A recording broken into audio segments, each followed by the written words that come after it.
about fame, it ain't about fake friends. And screw your ex, is such a flake. Forget your grades, you need a break. You, it's all about you, no matter what the others say. But now I'm done talking, the lights on me. I tell you, I guarantee this night's about to take a turn for the better. Now the rain is pouring and all I see is lightning around my feet. Now nothing can bring me down. I just wanna dance till my heart goes la la la. I just wanna dance. I just wanna dance till my heart goes la la la. I just wanna dance. I just wanna dance till my heart goes la la la. I just wanna dance. I just wanna dance till my heart goes la la la. I just wanna dance. It ain't about money, it ain't about the coolest job. It's about having fun and love the ones that makes you shine. You, it's all about you, no matter what the others say. But now I'm done talking, the lights on me. I tell you, I guarantee this night's about to take a turn for the better. Now the rain is pouring and all I see is lightning around my feet. Now nothing can bring me down. I just wanna dance till my heart goes la la la. I just wanna dance. I just wanna dance till my heart goes la la la. I just wanna dance.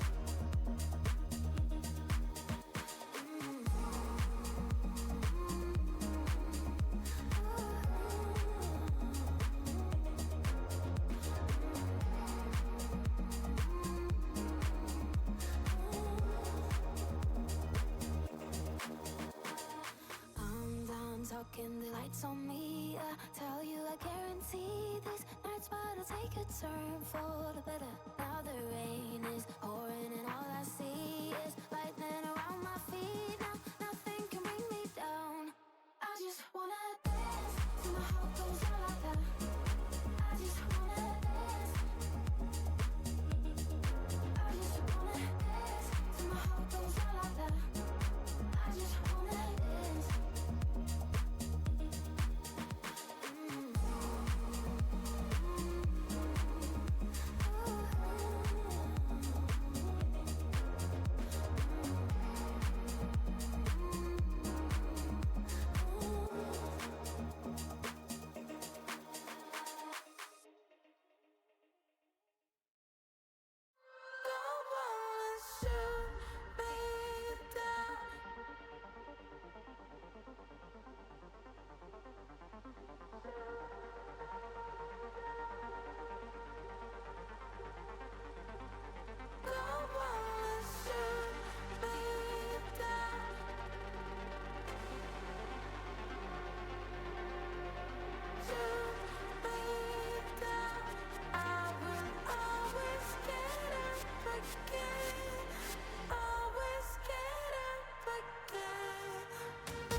Hello and welcome for some Monday night collegiate action here on AGL.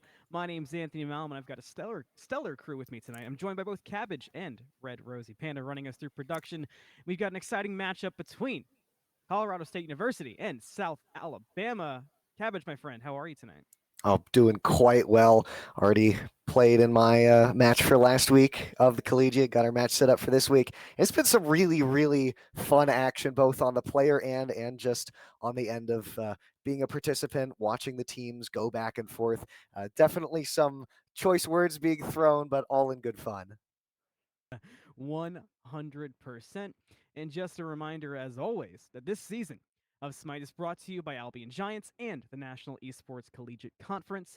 And this is the second season that these two titans have teamed up to provide the absolute best competition Collegiate Smite has to offer. And if you are interested in joining in any future seasons, or if you're curious about ways to get involved, like myself, Cabbage, or Rosie, then reach out to Majin, April, or Nuke in the AGL and NECC Discord.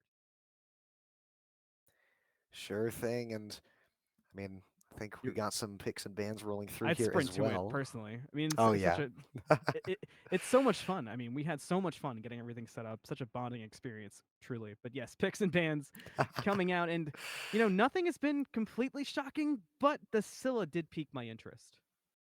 Yeah, the Scylla seems like it might be more of a targeted ban, maybe at the mid laner over on the teams of uh, CSU, which will be on your right. South Alabama is going to be first pick in this game.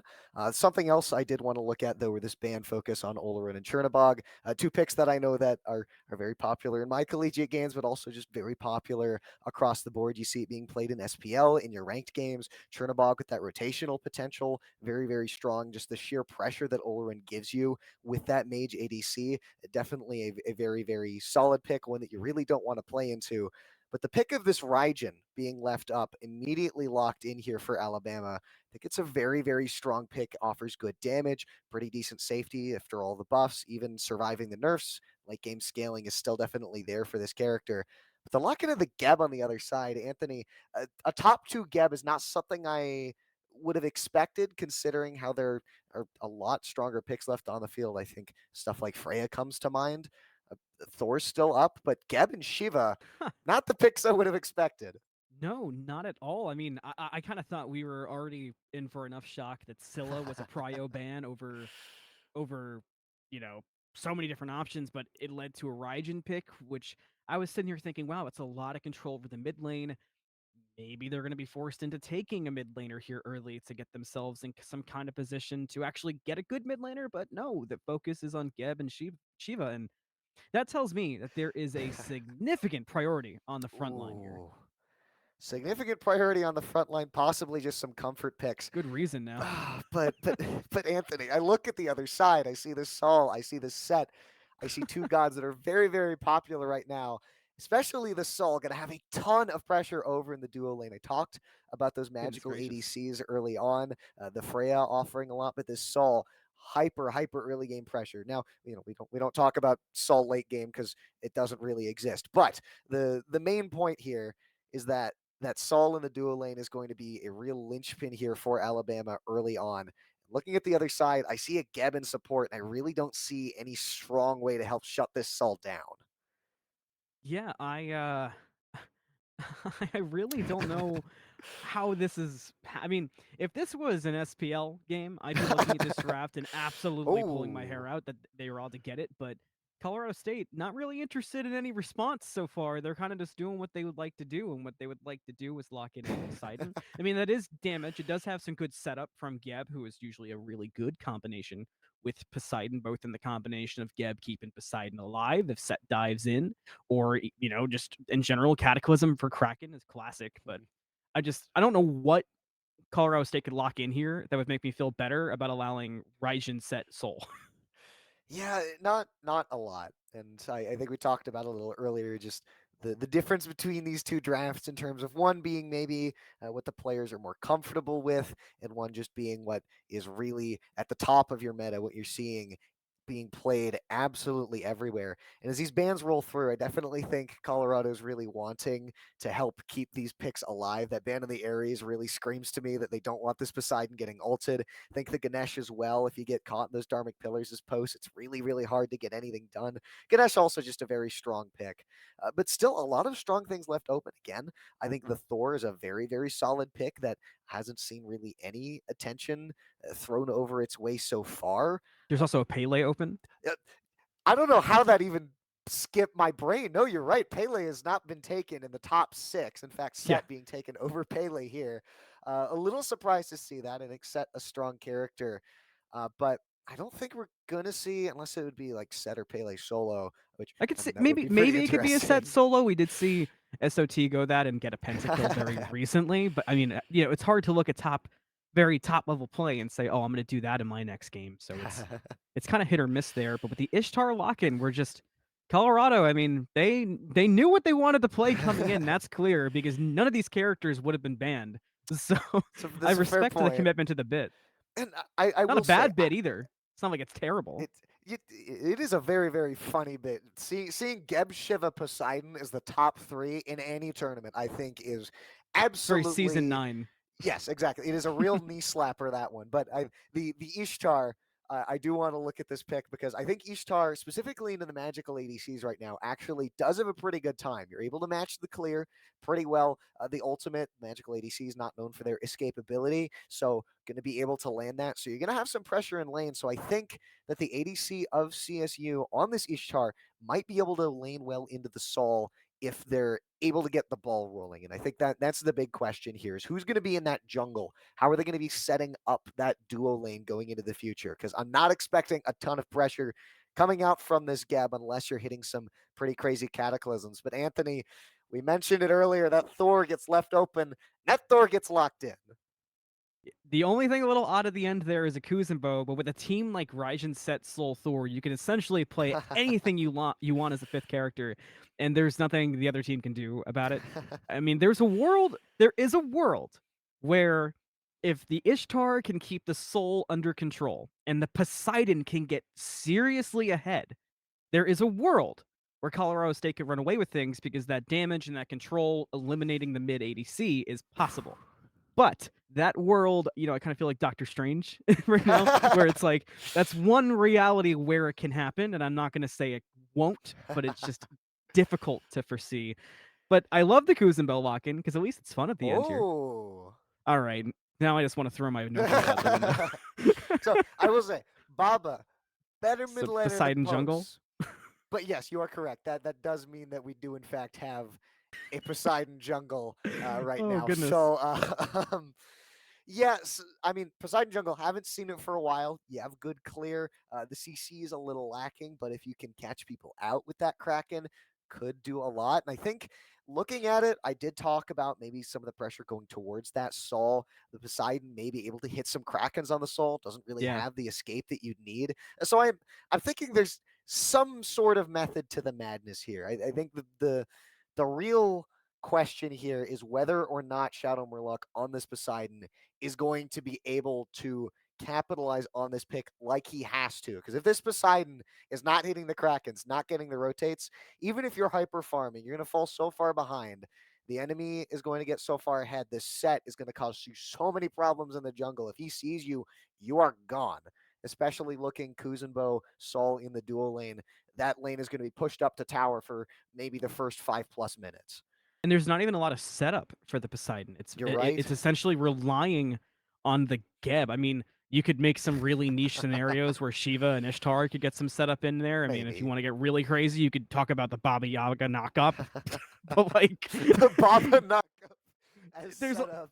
the potential is kind of minimal for setup. So Shadow's going to be kind of in their own little world to this game, but also with the weight of that world on their shoulders, which is quite the stressful combination if I'm Colorado. Yeah, it's something else I want to address. Like we haven't really talked too much about it, but I think we should talk about the Shiva over in the solo lane. Have not seen Shiva in a hot minute. That god has not been on, I think, anyone's radar for quite a while here. When Shiva was strong, was a very, very strong god, but not the greatest as of right now. Ultimate tends not to do a lot. But going to be locked in here for D Brownstain over in that solo lane. And I'm very, very curious as to how this pick is going to perform, both in the lane and rotating into the team fights. I think the Shiva needs to be able to push back this Thor, and I think this Shiva needs to be active because that Thor, once those Anvil of Dawns start coming through, I think the rotational potential and the impact this Thor is going to have is going to be way outclassing the impact that the Shiva will.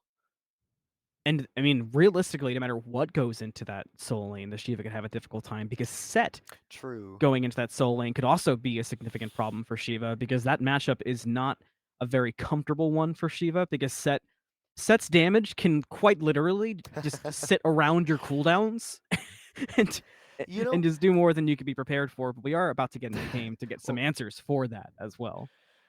okay, well, it appears then that coming into the game here, I'm not quite correct on who was playing Plus this one for the Thor. play-by-play. Yeah. All right. So for those of you who don't know, it is a storied tradition that I make predictions on who's going into what role in picks and bans, and it seems like inadvertently here, without even making a true prediction, I just assumed too much.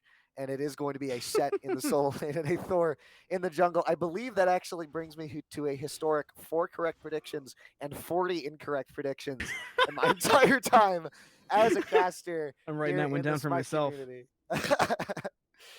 Start keeping track of it, Anthony. It's a very, very fun time. But Yeah, yeah, you the are in Set the over handy dandy soul lane. notebook, 100%. Oh wow, that brings back memories. Jeez. All right. Well, no blues clues for us here. We are just going to go right into the game. And you did talk about the Set being over in the solo lane. And I think you're right. A lot more pressure. Anytime you're running an assassin, Thor tends to play a little more like a warrior than an assassin in that regard. Set, true, dyed in the wool assassin. Really going to be running it down here. But I guess I am increasingly incorrect. It is Raijin solo Set mid. Of course. Roller coaster of emotions here. So wait, does that Anthony. count as does that make it 4 and 40 or 4.5 and 40? Uh, Or do we want to go 5 and 40? 41? Well, okay. I don't even know. You've got my counting scheme a mess. I thought Colorado State did a number on your mental, but I mean, put me in the same boat now too. Dude, I'm mental boom for the entire rest of this cast, but I You're casting do on wanna, tilt. I do want to take a look over at the builds here because I think it should be notable that Shiva going to be building into that Soul Eater first item, not going to be going defense instead, just going for that damage. I think into a pick like Raijin, if you're able to get that pressure, could be very influential. But I mean, right now, look, Shiva just pushed under tower this entire time on the left-hand side of the map. South Alabama's pushing the Rams under tower there. Mid lane seems to be where the Rams are having a little bit of success, but even then, it's just even right now. And I think double mage that clear is going to help you quite a lot. You know, one interesting point that does kind of arise from the choice in jungle that we'll have to wait is now Thor in a lot of trouble, and Drake actually just gets a clean first blood for Colorado State. So all of our smack talk, I mean, from the start, you can at least put it aside for the moment because first blood goes to CSU. Yeah, it's pressure across the map for South Alabama, except in the mid lane. And that's where Colorado Rams will just find that first blood, get some extra gold in their pocket. And I think that gold definitely going to be very helpful considering how they are going to be losing out on the pressure in their side lanes. So that little bit of extra gold is going to go a long ways. King Crab just going to be able to run things down on the Sol, the Kuzenbo, going to make sure no one willing to step up over in that duo lane. I do want to bring attention over to the Set in the mid lane, and we mentioned it a little bit after the crazy lock-in shenanigans that we had, but bringing up that warding sigil, definitely something that's been run in that mid lane quite a lot. You don't get the clear from the Bluestone, but Set not really lacking on that clear as much. This is really telling me that Set is going to want to get in there as soon as possible. Look at the blue buff invade and how you're comfortable right. Colorado is just messing with this Raijin, essentially. And that's the risk that you take by going that Raijin solo. You will have decent damage, but the annoyance of the Thor and the way that was going to combat the Shiva that you talked about, that's gone. The set going in between the cooldowns I talked about, that's gone. This Raijin's just there to be annoying. Yeah. And what I was going to say earlier is the biggest risk on the table for the Shiva is 100% now this Thor. Again, the rotations you talked about are so problematic for the Shiva in my mind because I feel like there's a world where Brown gets really overconfident being a Shiva against a mage solo and tries to get a little hyper aggressive in those 1v1s, and a Thor could easily make you pay without you even knowing they're there. I think another thing here is this set going into that Baba Yaga, right? You're playing a pick like Baba Yaga, very notoriously hard god to kill, and so I think seeing that set lock in, whether it was going into the jungle or the mid lane, I don't think they were expecting the mid lane, seeing the Raijin locked in, but I mean, either way, this going to really put the kibosh on some of that aggression over in the mid lane, and so really South Alabama feeling a bit neutered, I think, across the map. You really don't have that really striking pressure that you were hoping to have. This Poseidon Shadow Murloc, so far, at least in the first 4 minutes, been doing what he needs to do, going in for the farm. This Poseidon using that speed to just get the places he needs to go quickly. We saw that blue buff invade happen early on, but hold that thought. Fight around the shield buff. One basic is needed from King Crab. Can he find it? There's the shell at the last second, too, and a blades for good measure. Uh-oh. But now the trouble turns to Ishtar. Geb trying to send some help out as he gets away, but the Kappa does not do enough damage. And CSU both get away unharmed. At most have to back. South Alabama just coming up very short there in what should have been a pretty clean pick by the shield buff. Yeah, not quite finding what they wanted were South Alabama there. Now, you really hate to see that, right? Because you're running the Sulkus. You're really hoping to at least get some sort of results out of this dual lane. And this pressure's been good as ODJ takes a lot of poke under the tower. Not quite enough. Instead, the Bastion going to fall here. But I think you're right. Just tried to go for something, didn't quite get it. But at least they're not losing out on anything. No one there dies on the side of South Alabama. Just some limit testing from ODJ there, staying and face tanking those autos. And on topic of kind of this map control too, blue buff was secured this time by South Alabama. It took 3 people over there to do it just in case, and CSU wasn't even contesting that one, which shows me 2 things. It shows that CSU is living rent free, but that South Alabama is at least paying attention to comms. They have an understanding of the map state, and they're not going to leave that Raijin out to die in solo lane and just on an island, because that's one thing. If you're going to commit to a Raijin solo, or same thing with a Hades solo from time to time, so a little less so with the Hades, you can't just leave them there on an island forever. You do have to give them a little bit of TLC. By any means necessary, trying to keep this Raijin in the game, and even levels, I think they've been doing a fairly decent job of that. I did want to say, I do see this Baba Yaga in the mid lane. Correct me if I'm wrong, Anthony. Party punch? I like to let players cook, Captain. I am not one to stand in the way of somebody in the kitchen. I'm gonna assume Baba passive stacks party punch. That's gonna be my assumption here. I'm going to be honest, my Baba Yaga tech is so out of date, because the thing with Baba Yaga is everything changes at times. Like the weirdness with the stacks on tablet at the beginning of season 10. Like it's always so inconsistent on what's working and what's not. It appears to be, it is stacking up, but it's just Baba herself is a character of tests, a character of exploration. Kuzenbo trying to explore some safety. We'll do so. We'll use a shell on the way out, though. I'm sure would have rather kept that in pocket. But CSU, with the risk of chasing, Kuzenbo didn't want to take it. Yeah, Betson Borden does hold on to his life, but Ultimate's burned on the side of the Rams, Shadow Murloc, and Fat Balls. These are some fun tags, Anthony. Fat Balls on this Gem, I'm just going to say it, is going to hold on to no ultimate, excuse me. Ends up using the Cataclysm there, trying to secure the kill. And I think good on the Colorado State Rams trying to get active, pick some kills off. But I don't know. I just don't think you're killing a Kuzenbo at this point in the game, especially considering how you really want to be stacking. This Baba Yaga just wants to continue, let this game go on. And I really like the way that this draft is going for the Colorado State Rams. I think running into that Sol, something like the Baba Yaga, that you're just trying to wait, you're trying to get your stacks, rotate into fights, get ahead. This Poseidon, Shadow Murloc hasn't really been going for kills, just for farm. Really just trying to get to the point where the Sol isn't getting much done. But Jetson Jordan over here for a purple invade, and this is where the pressure the Sol has starts to rear its ugly head, but gonna end up teleporting out. Instead, aggression on right, and Zord is just gonna go down to a gank by Shadow Murloc. Anthony, I said Shadow Murloc wasn't going for kills. I think I've been corrected. And there wasn't even a Colorado State ward by their own purple buff that I could see. There was just now one put down from ODJ, so just good game sense there from CSU and a perfectly timed gank, catching the Thor on the other side of the map. And now as we pull up onto 9 minutes, currently a 2-0 lead for CSU. Gold lead much closer as Cabbage has been taking us through. Not even 1,000 yet. Experience a bit more significant, but we've kind of seen why, especially in this mid lane with this Baba Yaga having about two and a half, 1.5, 2 levels on the set. I like that CSU isn't playing to the weaknesses of their comp. They found the strengths of their composition very quickly, and they're comfortable playing around them early. Because once you get to late game, all those things that we were giggling about in picks and bans become less of a problem. Very true. The spice gonna start to fall off as this game goes on, but ODJ needs to be so careful here.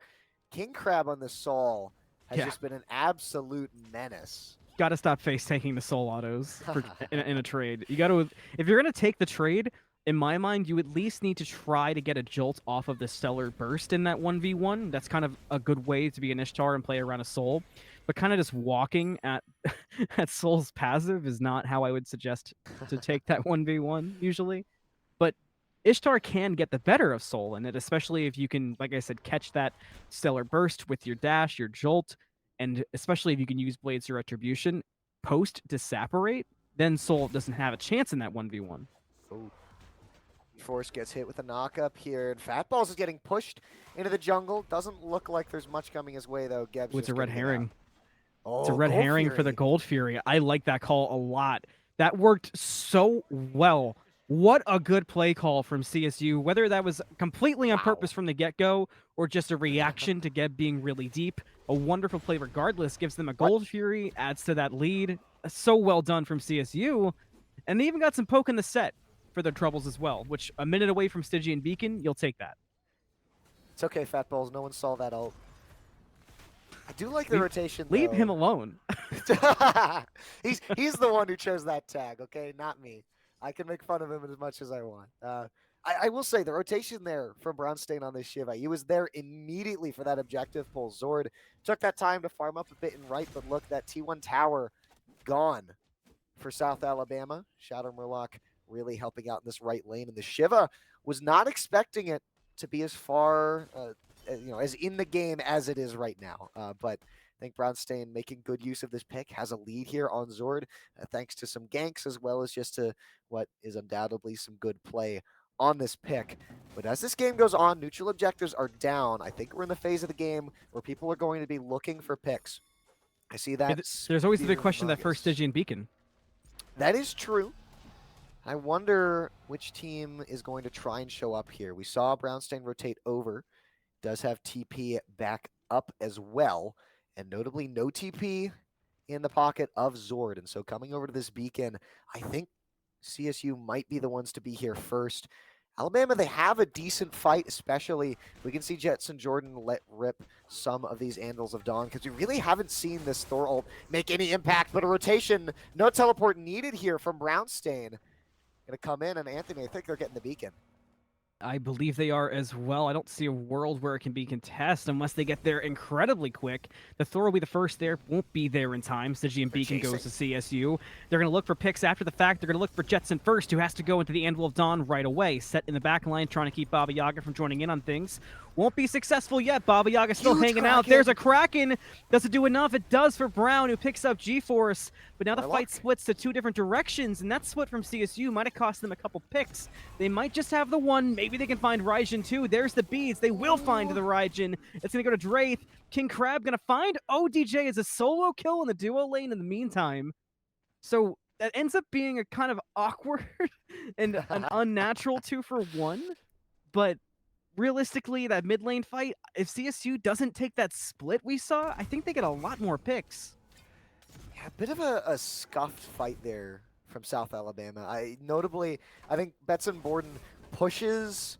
I think it was Shadow Murloc or Draith. It pushes someone out of the way of that Rygenal, and so Zord kind of forced to turn around. Doesn't really get that ult down the pipe that you really need on that pick. In Colorado, they get out at such low HP, but in the end, they only end up losing one in the left lane, and I think one actually on the point there, which I think you'll take any day of the week, especially considering how, despite all the pressure the Sol has had, ODJ's only roughly leveled down. That tier 1 tower is still up in the left lane. And across the map, the Rams have a lead, roughly 3K as of right now.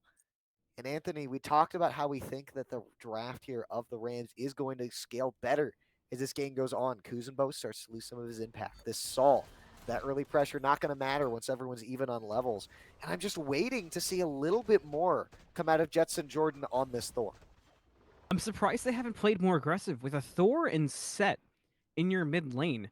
The kill potential is insane, and there just hasn't really been an emphasis on it. And they haven't traveled much. We're seeing a fairly decent rotation over to the left side now, but this will be the first time it's happened. Maybe they'll find a pick off of it. ODJ going to get pushed into the wall. King Crab waiting. Dead. So is Jetson. There is no way out for this Ishtar. The big question is, will they go for Primal Fury right after? They've got Geb nearby. They've put everything over into the side, so they have to go for Primal Fury to make this worth it at this rate. Otherwise, this is kind of a wasted call.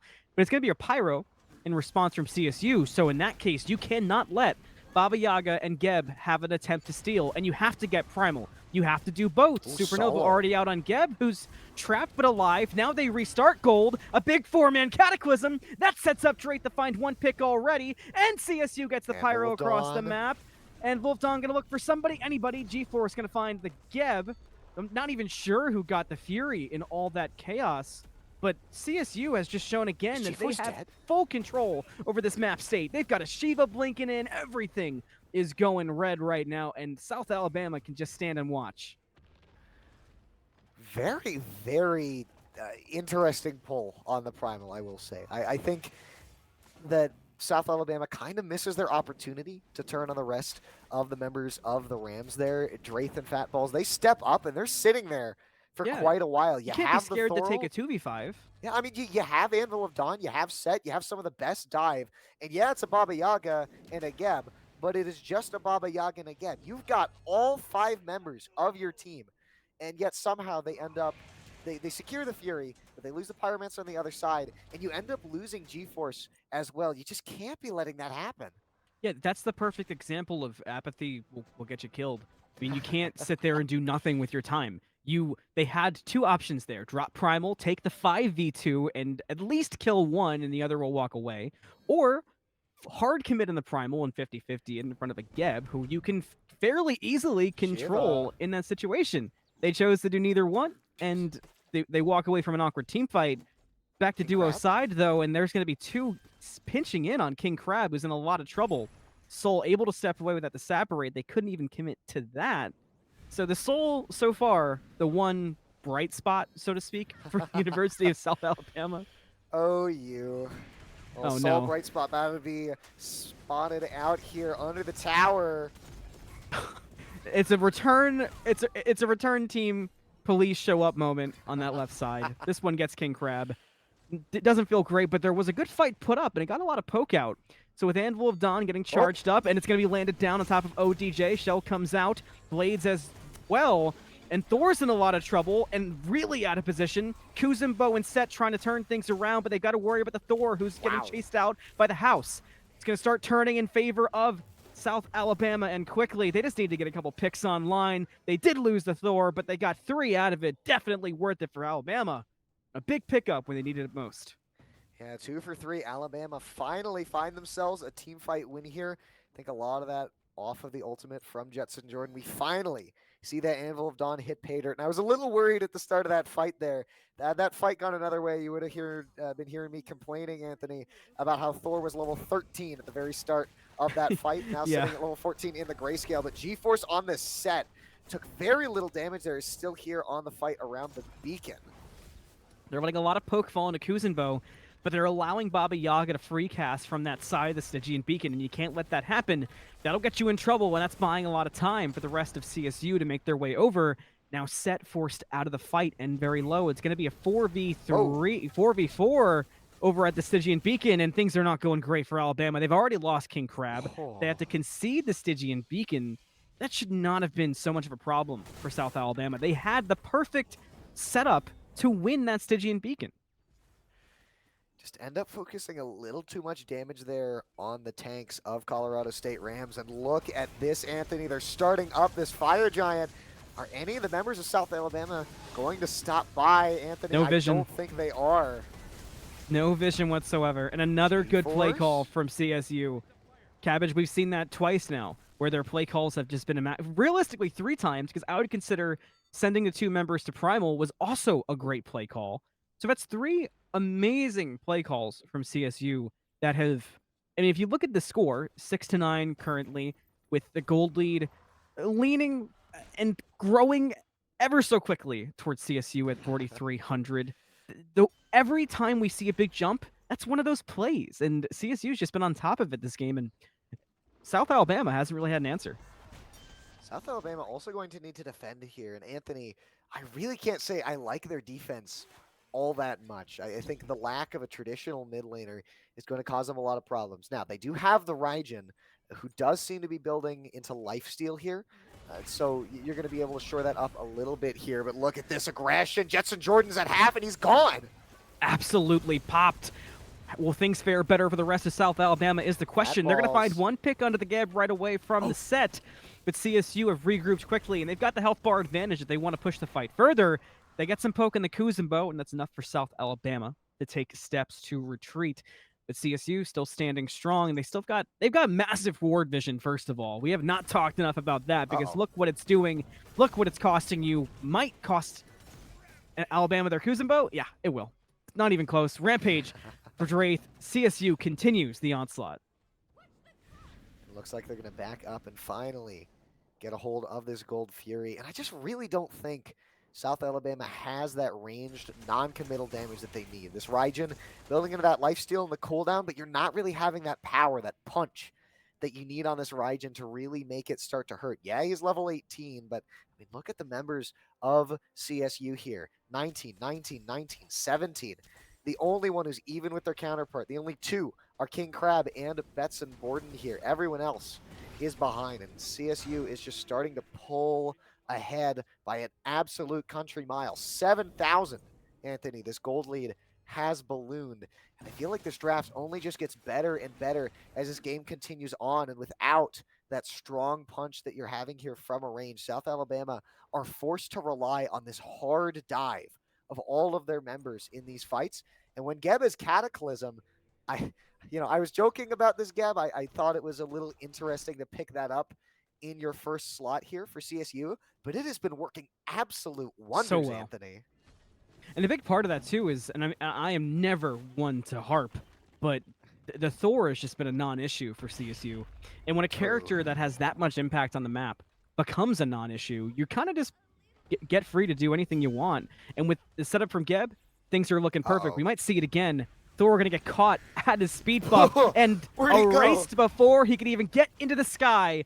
Murloc will get that one, and CSU group up for even more fighting. There is some poke on Poseidon in the back line. They got to keep him safe. That's their main source of damage. They lose him to set, but they do get the set in return, and they do it quickly. CSU look for the retreat now, but they've got 2 members stuck around them, and they got a low Geb in the middle who still hasn't died. They're just now going to lose Geb to King Crab. Baba Yaga with some good juke shoes in the back line, somehow still alive. The Blades will find 2. That's going to set up a pick on the Kuzenbo for CSU. Draith will get the credit. Are you kidding? The Baba Yaga almost died, came back and gets a kill. Shiva will sacrifice himself for the greater good and take out King Crab. And CSU might have lost 3, but they had no right to get out of that fight with that Baba Yaga alive, but alone getting 3 picks of their own. I talked about it earlier. I just don't think this Raijin does enough damage. Chasing down that Baba Yaga, but was not able to finish off that kill.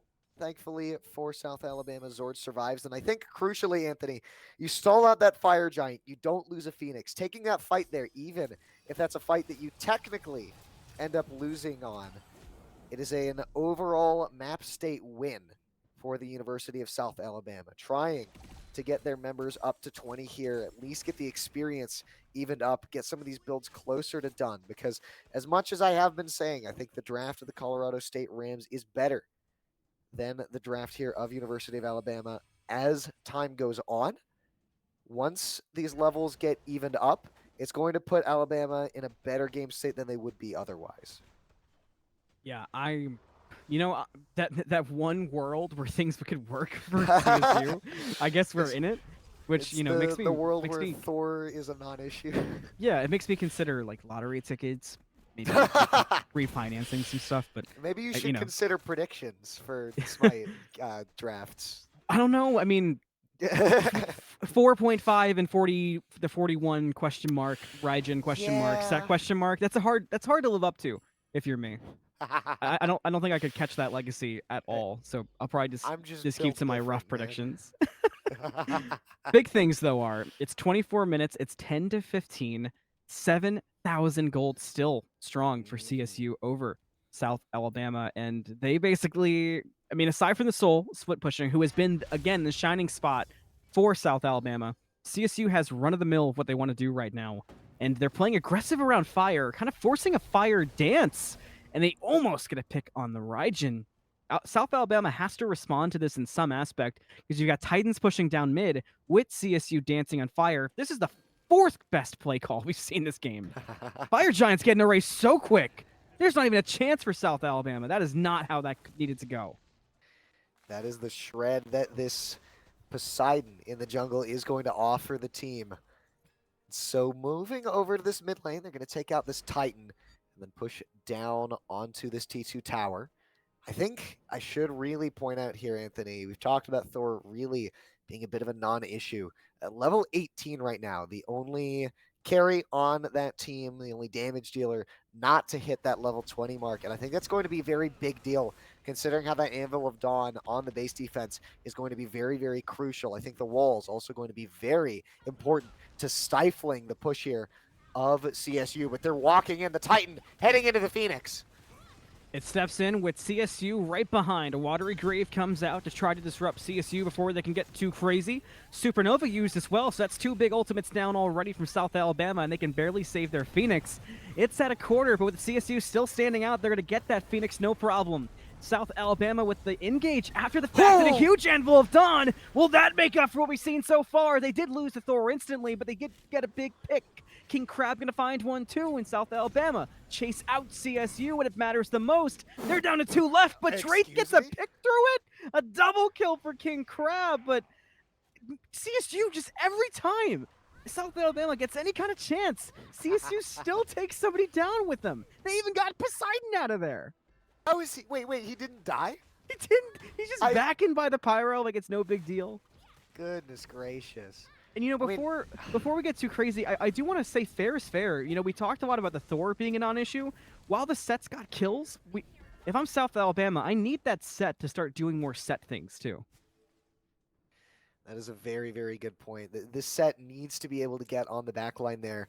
I really want to give credit to Jetson Jordan there, because that entire fight does not go 100%. as well as it does unless that ultimate hits those three people like it did there. You end up taking out, what was it? It was Draith to start the fight? I mean, you take out someone to start the fight there. And either way, it sets up Alabama to get some really good aggression. I think it's very unfortunate what happened to Zord at the very tail end there. Ends up dropping to a Baba Yaga ability. The Y shape, not something that Zord was expecting. Ends up getting absolutely deleted too. He had, what, a third of his HP? Yeah, And ends up RNG dying moment. to that anyways. True. So, I mean, Alabama, they fight back, but you do lose the Phoenix. The Rams aren't going to push up with this remaining Fire Giant, it looks like, only on Shadow Murloc. Yeah, understandable So enough. instead, the focus likely to be on warding up for this fire, setting up, letting another couple minutes pass, and we're going to get another chance at this FG dance. Crucially, the levels across the board are even. but it does need to be pointed out here. We do have builds starting to be completed here for CSU. The Shiva, fully 6 slotted. Same thing for Draith in the mid lane. One thing I want to point out too, Cabbage. You Yeah. mentioned warding from CSU, and that's what they're doing now. They're setting up. Their ward coverage this game has been insane. On backs, I am not seeing enough warding out of South Alabama. There's a few on the map, and obviously they just bought a few in their back. But when you compare it, I would expect the post-game numbers, regardless of how this game goes, to just be a huge lopsided difference in terms of warding. CSU's ward game has been borderline perfect so far and has set up tons of plays. Well, South Alabama I'm sure they feel like they can't afford it, but I mean, it's one of the first times your inventory has been glowing blue. And that's something you've got to be able to respond to before you get into this situation of playing tower defense, because that really can put you in a bad spot. The choice here of how they want to defend, those fire waves can be pushing down that mid lane. And around the time this fire giant comes up, that Phoenix also going to be coming up. So Colorado State likely going to use that pressure, try and pull this FG when that happens. Importantly, Titans not going to be walking down the lanes as of right now. King Crab going to head back and look at the aggressive positioning here of the Rams. They're pushing up all the way into the jungle of Alabama, trying to push them off, trying to open up around this fire giant, likely trying to keep them away from those mid maze as well. Yeah, Cast someone I out. think that's Zord. it. Yeah. I think that was exactly it, Cabbage. I think they're trying to keep them off of that mid wave while they still have fire, so they can get that aggro positioning and maybe split off a member, like we see the Soul there now. Yeah, Soul's going to go and defend that, and there's one more fire wave pushing down that lane. Mid Phoenix comes back up, and the fire giant is going to respawn as well. All 5 members of both teams sitting in this right-hand jungle. Colorado State, though, they're not interested in the fire giant, Anthony. They're interested in pushing down this wind wave and pushing into the jungle, trying to find a kill, find a pick onto someone here. That fire wave is going to look at that Phoenix. Anthony, someone's going to have to go defend, and it's going to be Jetson Jordan. Colorado Rams, they see this as their time to go and start hitting this FG. They've been waiting. They've been biding their time for this exact moment. They got the member split off. They're on that EFG. We just passed 30 minutes. They get the beads Aegis from the Raijin. This is a free EFG around the belts of CSU. And South Alabama honestly just kind of got outclassed in the positioning department there. That's the only reason CSU got that. The way that they positioned, timed out with their mid waves, with the spawning of EFG, was so good. I mean, that's play that you look for at the highest levels of being able to balance with waves like that. Honestly, that's rarely even play we see out of high-level Smite in general, because Smite tends to have a lesser importance on minion waves than, say, some other games even. So that blew my mind from CSU. I haven't seen that in a long time. Excellent map play coming out of CSU there, especially considering, right, these are collegiate teams. They haven't been together all that long. People rotate in and out. And so seeing a team have this much coordination this early into the season is definitely something to brag about here if you're the Colorado State Rams. But either way, coordination or not, the game is not over. So CSU is going to use every little bit of leverage they can. They're going to grab this Oni Fury. They're going to grab this shield camp. They're going to posture over in this left lane, likely going to take that tier 2 tower and move on, Anthony, to the most important Phoenix on the map. They might even be doing another kind of flip-flop play of the map, because they can get this tier 2, push up the waves, and try for that Phoenix. And if they don't want to, they left Pyromancer up so they could go back to the other side of the map, get Pyro. They've got Oni waves pushing that have to be respected as well. CSU is genuinely impressing me. They're making me think more analytical than most teams ever do. I'm so infatuated with the play, and that's exactly what they're doing. They're putting pressure mid. They send their jungle to do the 4-1 split. This is so good. South Alabama has to play this perfect to be able to respond. As Colorado looks in, this Oni wave is going to get cleared before even making it under the Phoenix. Shadow Murloc going to look in the mid lane, try to find a pick here onto Jetson Jordan. Jetson Jordan going to back up. So just a little bit of dancing around these Phoenixes. Nothing really happening yet, but I'm definitely looking for some big ultimate. Maybe Geb coming in or Shadow Murloc trying to make a big play with that Kraken to start things off here. But left Phoenix, they're pushing in. Thor had to go to solo for the Oni wave, and that was a go button for CSU on the left-hand side. They go aggressive, and the response is pretty good so far, but they're going to need more than that. Your South Alabama to hang on. They get some really good poke out, but they lost that duo Phoenix. G-Force will find a massive pick onto ODJ, and not ever too late for South Alabama. They've been waiting for that all game long. Tried to get the same thing from Jetson Jordan. Couldn't find it. He had to step away. That will force CSU back, but I'm sure they wanted more than one pick, especially considering they had to give up their duo Phoenix to send Thor solo, and they lost mid Phoenix on top of that with Pyro still up. It's well played again from CSU, but one of the better defenses we've seen from South Alabama. A very good defense, considering the deficit that they've been at this whole time. EFG around the waists of all five meant that it was a very, very difficult prospect to hang on to your base there. But you still lose two Phoenixes, and even worse, it's probably the two most influential Phoenixes on the map state right now.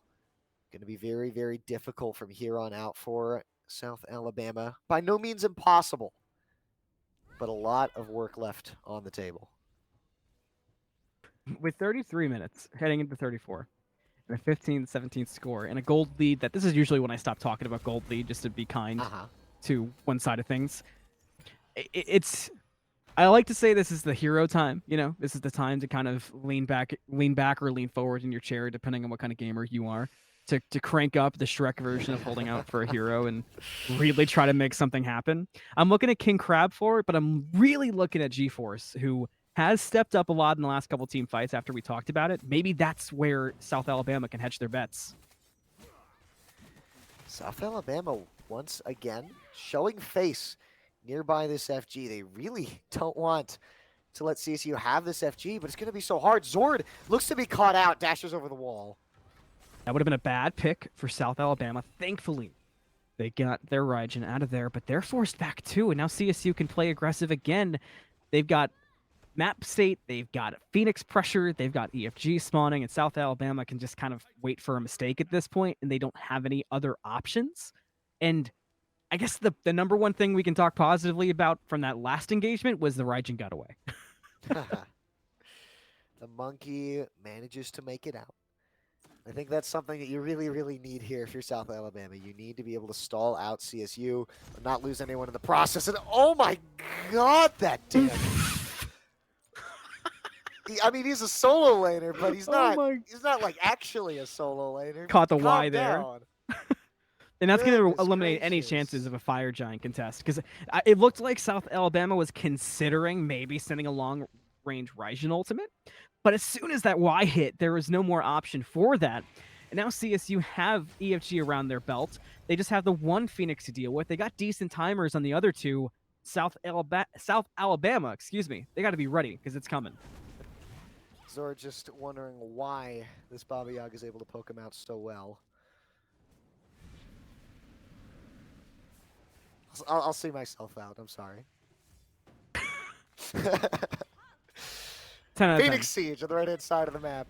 Only Phoenix left on the board as this wave comes up. Anthony, it looks like they are going to push into the Titan room here. I stand corrected. They're not going to do so. Maybe we're getting on the waves, but this is the most patience we've seen from Possibly. CSU in a while.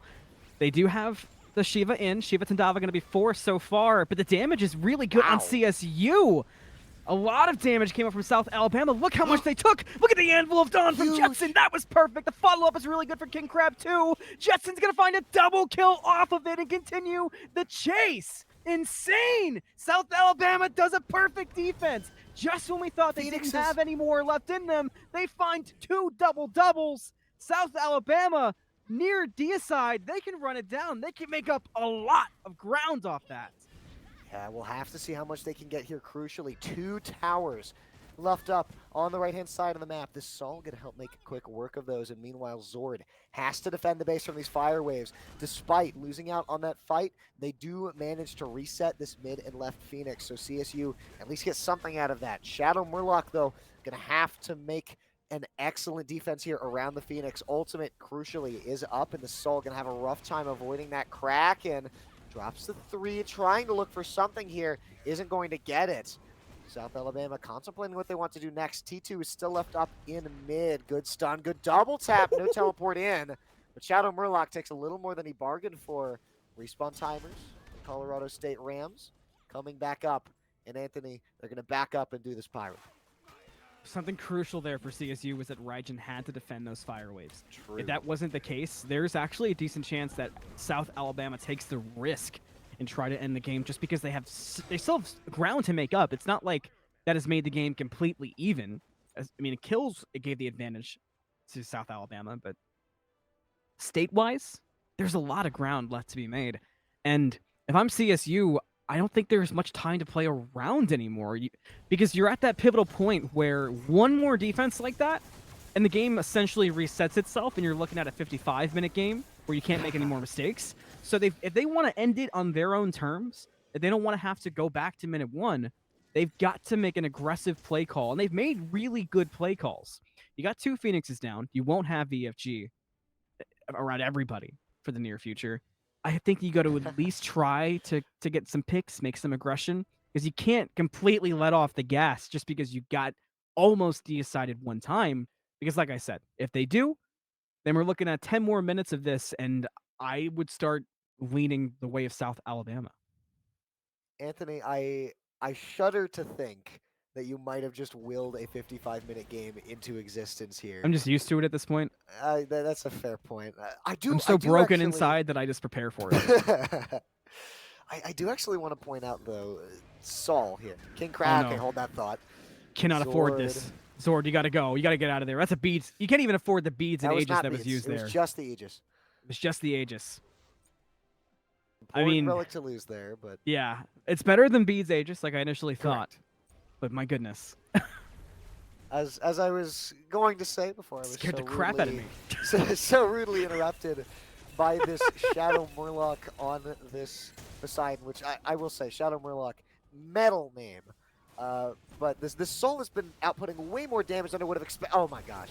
Speaking of outputting damage, Raijin, excuse me? Zord's gonna find Shadow Murloc, but instantly G-Force is gone in response. Zord's gonna find himself a double kill, but he has to get repositioned to continue the damage. A good Anvil of Dawn makes that possible, but South Alabama has to get closer. They're a bit far away, and now Thor's gotta get out. CSU survived the onslaught for the moment. Only 3 still standing, and Drake's in a lot of trouble. King Crab working his way over, gets split with Zord. They look for Brown. They might find it. Damage is good, but you got to get one more ability, and your time's running out before the rotation gets to you, Raijin. The shield! And he used his escape, too, but King Crab was there for the follow-up to make it a rampage and take out the Shiva. Zord going to go the correct direction. No Double way. kill for King Crab. Are you kidding me? South Alabama did it again. This time, they didn't have to do it inside their Phoenixes. Soul is an early game pick, but this Soul is 10-4-8 third on the damage charts. A lot of credit also has to go here to Zord playing this Raijin, outputting so much damage in all of these fights, and it's spread damage, it's percent damage. Now that the build is fully online, really starting to swing. And the members of South Alabama, they survive at almost no HP that entire time, and are still able to find the win there. And Anthony, look at this. The Phoenixes in mid lane and the left lane have both come right back up. And that right-hand Phoenix going to be slowly respawning here for the Rams in just a second.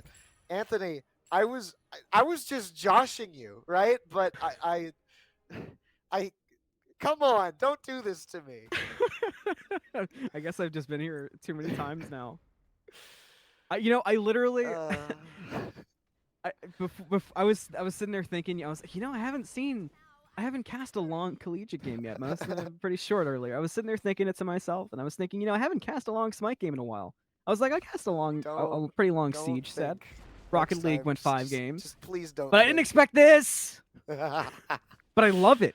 Oh, because the wherewithal from South Alabama to come back the way they have, I mean, they were in dire straits, and not just as a team. What was interesting is the individual performances that were all lacking. Those have all jumped up when needed, which even when a team comes back, I feel like it's pretty rare you see everyone who is underperforming take the step up they need.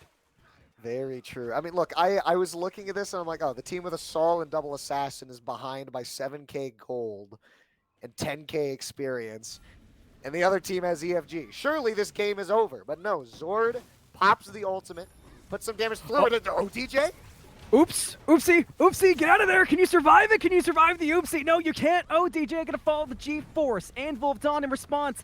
South Alabama get their opening from an oopsie. There's a landing on Shadow Murloc, who has to get out of there too, but won't be able to. G-Force will fall for going aggressive to help find Shadow Murloc. That's 2 for 1 so far, favoring the side of South Alabama. They can make a play off of this, but they gotta do things right. They look for Fat, can't find anything, regroup outside that throne room. 1 Phoenix down in mid, so they reset. They calm things down, understandably so. They're going to head towards that right side Phoenix. It's already at half health, should be a clean target, but you got to take safe poke. You can't overextend here. King Crab almost does just that and gets dropped by Baba Yaga, but had the Aegis online. King Crab will get away. South Alabama get 2 Phoenixes and some crazy picks off of a massive oopsie from ODJ. Oh, how the turntables. That mid and right Phoenix now down, and South Alabama are the ones who find themselves with 2 Phoenixes, 2 waves. Entirely Fire Minions pushing it down the map. They're going to look at this Oni Fury, get those premium Oni Fire Waves going down the lanes. And this EFG going to be respawning in a couple minutes here. Members of South Alabama going to have a very good time now around that objective. And like you said, all of this off of what is, I think oopsie is the best word to describe it. Oopsie, I press 3, guess we lose 2 Phoenixes. Oopsie. Yeah. Sorry guys, that was a little eepy. That's you know, I can almost you can sense the dread of hitting that jolt. The instant turnaround from ODJ was maybe trying to pre-line it up in case South Alabama had gone in. And was trying to have it pre-ready to try to make some kind of play happen. Geb was lurking pretty close by. It's just one of those things. It happens, but sometimes, in some rare instances, it happens in the worst moment possible, which happened to be here for CSU and South Alabama. I mean, they'll say thank you kindly. Yeah, that does bring back memories. I remember Season 9, there's a set between the Kings and the Leviathans, and Zapman presses 3, dashes in, and look at this, Brownstain getting poked out, Shiva Tandava going to be burned. Thankfully did not Zapman there. Well, but the Zapman presses 3, dashes in, and then the Leviathans win the fight. And I'm sure he still didn't Aegis. Yes, you are correct. He did not use his relics. The Leviathans, because this is where Leviathan's just winning everything here. But G Brownstain possibly going to lose his life. Zord just won't let him leave. I can't believe how long Shiva just accepted the poke without just leaving. And by the way, in case you haven't watched Smite in a bit, the Titans have a round 2 nowadays. So we've hit that point. They're gonna run it back in that solo or in that duo lane. Excuse me. They're gonna run the hands back in the parking lot. The dramatic music hits. The leather jackets soaking in rain. South Alabama ready to snap their fingers. Ooh. CSU preparing. I'm assuming the musical theater programs there are kicking enough to understand the reference. Oh, you. It's 46 minutes. I'm allowed to be like slightly unhinged. Yeah, no. That's perfectly fair. We're at the point in the game where everything is funny here. And that Chaos Titan is not going to stand for very long. Zord, notably, though, did back, is heading down this mid lane, has to rejoin his team, so this Titan going to push up on its own. But members needing to defend from those fire waves in the mid lane. That might give him a Where free are the EFG. members of Alabama going? You might be right here. No wards from CSU either. The ward game has been so good the entire game, but they took so much pressure in these last 10 minutes. They didn't have time to do it. South Alabama is going to ring the doorbell before kicking in the door, which not my favorite play. I feel like in this time that they spent on Pyro, they maybe could have already gotten that EFG down to half health. So maybe we'll see if that comes back to bite them in the assuming fight afterwards, but CSU will make it towards this EFG pit, and it won't be as free as it would have been a minute ago. South Alabama opting not to knock on this no-knock warrant here. Instead, just going to put some poke through, set up around this FG, but crucially, that mid-Phoenix is back up, and that right one is going to be coming back up shortly as well. No more fireways in the mid lane, and Anthony, they might have just squandered this opportunity that they had. It's tough because we have a perspective they don't, but it just seems so clear. Maybe CSU will make a mistake that Alabama can take advantage of again.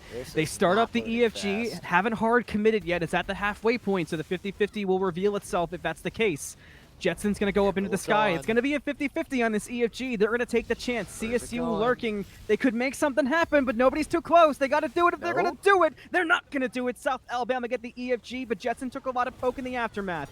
CSU step up right after. They take the fight. Drake's going to find Jetson, but not before G-Force and King Crab combine to find 2 of CSU. They continue the onslaught. G-Force looking for more. Going to find a double kill. Going to find a triple kill and make it all happen for South Alabama. It's only a Geb alive. Geb versus 3. I've seen no better odds, no other place. South Alabama can run it down. They can end this game. They'll most likely take it 1-0. Geb has an impossible task. Your Soul and your Raijin are both alive, and this Geb is not looking long for this World Force to run onto the Phoenix. And Anthony, this Titan is burning fast. I think they're going to do it. I think they will too. It's already down to half. Geb doing everything he can. You can give all the kudos in the world, but you cannot stop the comeback kids. South Alabama will take game number 1 against CSU. What a game that was, Anthony. I really had written off South Alabama after roughly the first, I want to say 15, 20 minutes of that game, but no, they prove that they can take things the entire distance. They go to 48, almost 49 minutes, and manage to take the win. Unreal. I mean, you know, we had a big critique on the play right before the EFG of South Alabama. But my big critique at the end there for CSU is just letting them take that EFG and then choosing to take the fight after to chase after Jetson. They got the Thor, but look what they paid in response. Everybody was full health. They hadn't used much on the EFG at all because it wasn't contest. And G-Force was able to just run at them with the help of King Crab. I mean, not to mention all that damage that came out from Raijin. Look how much damage ended up on the charts. It was just a complete Raijin next game. It was I almost want, I don't want to call it disrespect in the traditional meaning, but there was not enough respect put onto South Alabama's team fight after the EFG. It almost feels like CSU was like, well, let's let him get EFG and then try to take a fight. Maybe they'll be low. Zord's certainly getting up to some monkey business over in the solo lane. I think King Crab also deserves a lot of credit on this Sol. I talked about it in the game. I want to mention it again here. Sol, not a late game god. And yet King Crab was able to make this god look as good as it did early in that late game phase. And so a lot of credit should go over his way. And I think a lot of consideration should go over to the bans on the side of CSU because they definitely had something going early on. I think Shadow Murloc got a lot of work through on this Poseidon, but ODJ just did not have a good time on this East Jar. Not at all. And like you said, there's a lot that kind of needs to be brought to the back to the drawing board. Restart over, you know, new fresh expo, throw the old one away. And this is on both sides because we cannot forget how the early game went for Alabama. It would be a disservice, I mean, realistically, even to Alabama to forget how that went because they have to improve it. But these are all questions that can and have to wait for game number 2. So we'll be right back on AGL with more between CSU and South Alabama.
Hello and welcome back to AGL after an exciting game one with game two right around the corner. Let's hope it's more the same action, maybe a little bit shorter. But once again, I'm Anthony Malm, joined by Cabbage and Red Rosie on the production side. And Cabbage, speaking of AGL and all this exciting gameplay, is there anything else going on in AGL we should keep our eyes out for? Well, I do have the top 15 reasons to join AGL, starting at number 15, AGL Smite tournaments.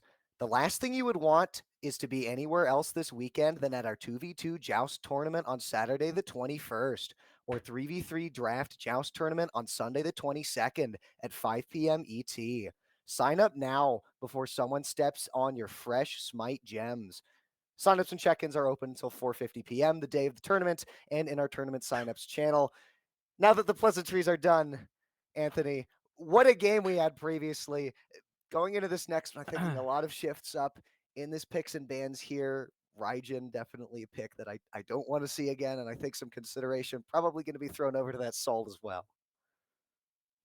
Yeah. Yeah, what you said. We're just going to. I'm recovering from the Burger Graze right King foot past lettuce. that. Yes, I gotta. for those of you out I'm there, trying to think of please. my own response. I gotta be like, do I come in with the Mr. Beast like, "Hey, what's up, guys? Welcome back to AGL." Oh God. Oh yeah. All right. Well, we'll just roll with the picks and bans for now. It's been a fun ad read. Wonderful ad read. Yes, back to picks and bans. If I can try to remember after the Burger King foot lettuce what you were talking about at the end of game number one, we're looking at a lot of potential bans from both sides, and there was the exact one you were looking for: a respect slash needed Raijin ban Yes. right out of the gate. I mean, hey, if it's not being played in solo, it's just going to be played in mid and still do damage. So I think getting that pick off the board, just in general, pretty good idea. Something I am really curious about though is this Hachi first ban coming out from the side of South Alabama, who is going to be on the Chaos side this time. I'm really curious. Now I'm an They ADC. banned it last game as well. I am yes, exactly. Like I personally am a Hachi enjoyer. Absolutely love that god. But man, I don't think Hachi is worth a top three ban, especially when there's so many strong picks on the board. I really feel like banning out that Saul would get a lot more value here for South Alabama. I think the Baba Yaga ban, though, a very good one. Baba Yaga is a very, very strong pick. Get that safety off the board, make that mid laner maybe a little more gankable. The Athena and the Oleron getting taken off as well. Again, these magical ADCs, we saw the impact that the Sol had in the previous game. I do really like where the attention is at over here for CSU. I do as well. I feel like they came out with the number one thing I kept talking about from my side of things that I kept seeing were the play calls. It felt like Yes. there was plays written up and plays discussed, which is something so rare from teams who were together for a very long time, let Yeah, alone exactly. collegiate teams. So to come in and have a similar kind of band phase where you take out the problem, you take the same route otherwise, There it is. I really like it, and there's a soul band coming out to just make sure that it's under control. Because if King Crab can't have it, they don't want to take the risk of ODJ running it out there to instead of the Ishtar to kind of take control of that duo lane. Because I mean, that soul, if you weren't going to ban it, you had to pick it. But the problem is, Cabbage, my ADC friend, that has left Chernobog open. Yeah, it's a really tough one because the issue with leaving the mage ADCs up is that they give you so much early pressure, and while CSU did have some very very good map play, there's still a lot to be learned. It takes a lot of time for your team to be able to deal with that early pressure and really respond to it. Uh, they do leave the Chernobog up here in order to get rid of that Sol, and so you're going to have a little bit less of that hard pressure in lane. Although Chernobog still does do a very very good job of that, but that rotational pressure to the team fights is what's really going to be scary coming out here. But something that was also banned in the previous game was that Sun Wukong, and that's going to get picked up here by South Alabama. And I love the set run back as well.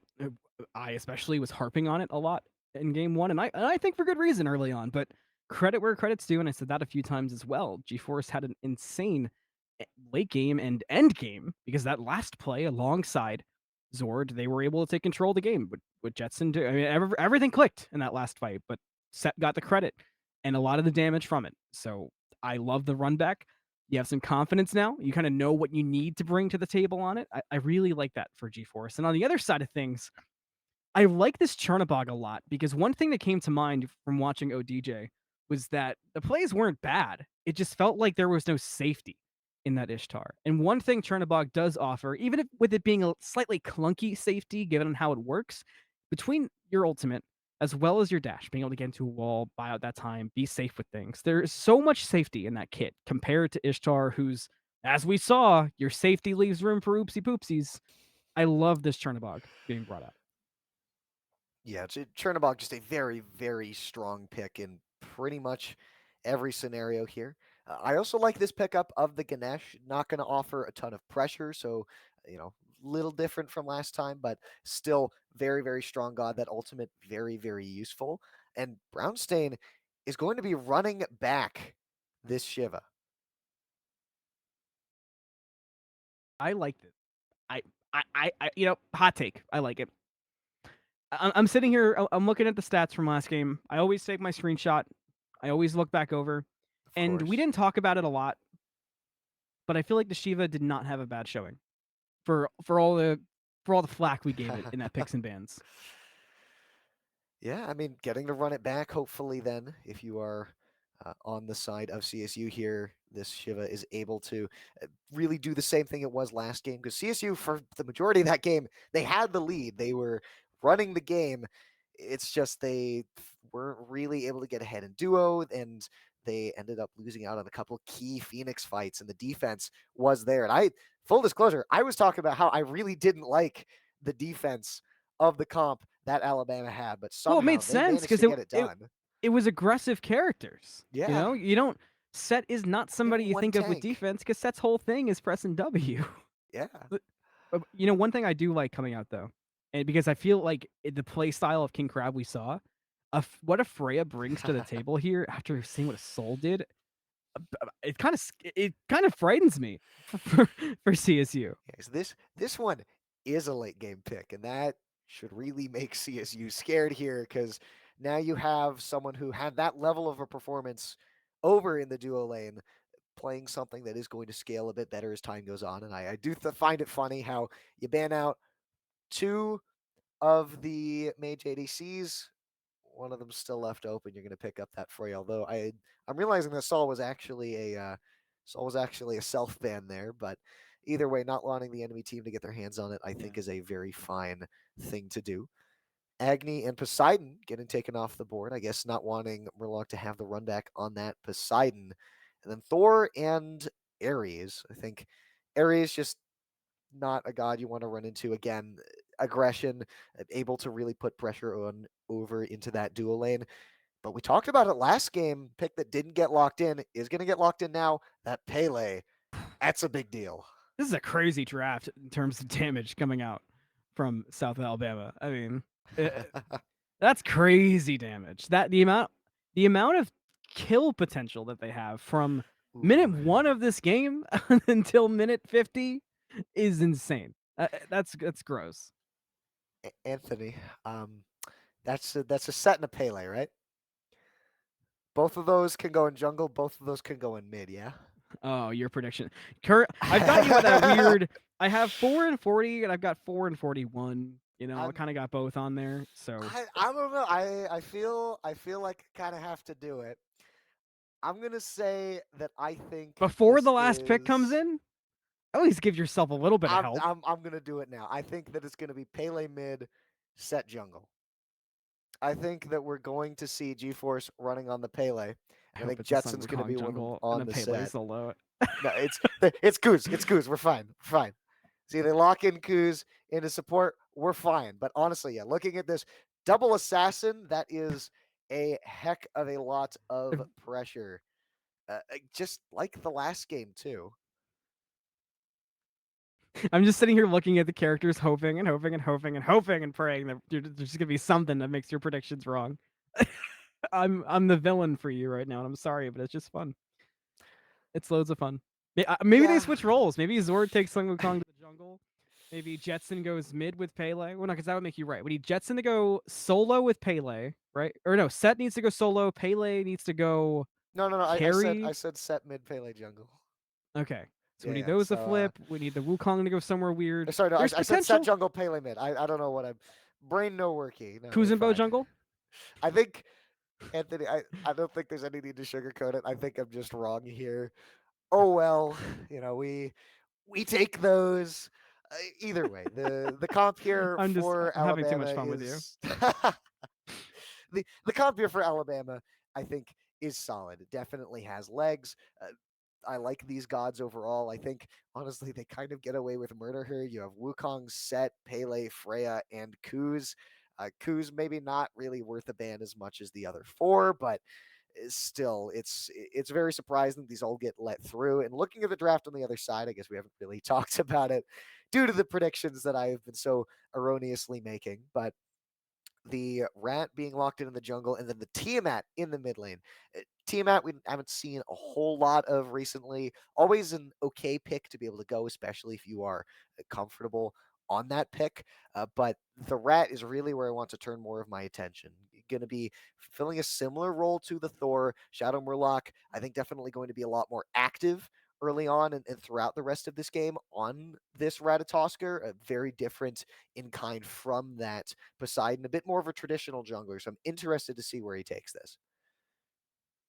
Lots of options, lots of places to go as we head into game number 2 between Colorado State and the University of South Alabama. South Alabama haven't taken game 1, and they've got the momentum for sure, given how weird of a game number 1 that was. But CSU did dominate the early game 1, so lots of stuff we can look out for.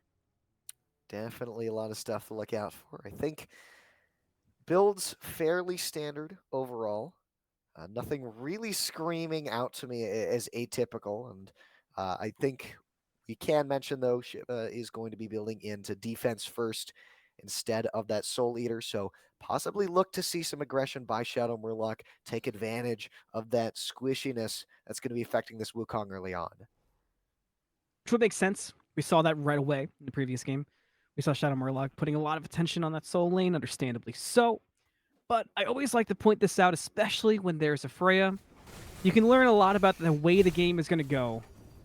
A lot about the attention to the dual lane and how frightened they are of the carries by how much attention the junglers put on duo early on. Because if I'm going against the Freya and I'm jungle, which I'm never jungle, but it's not the point.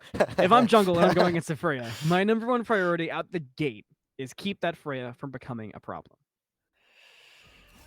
Definitely want to limit this Freya. And so the question then will be for Shadow Murloc, where you're putting your attention, because you can't be everywhere at once.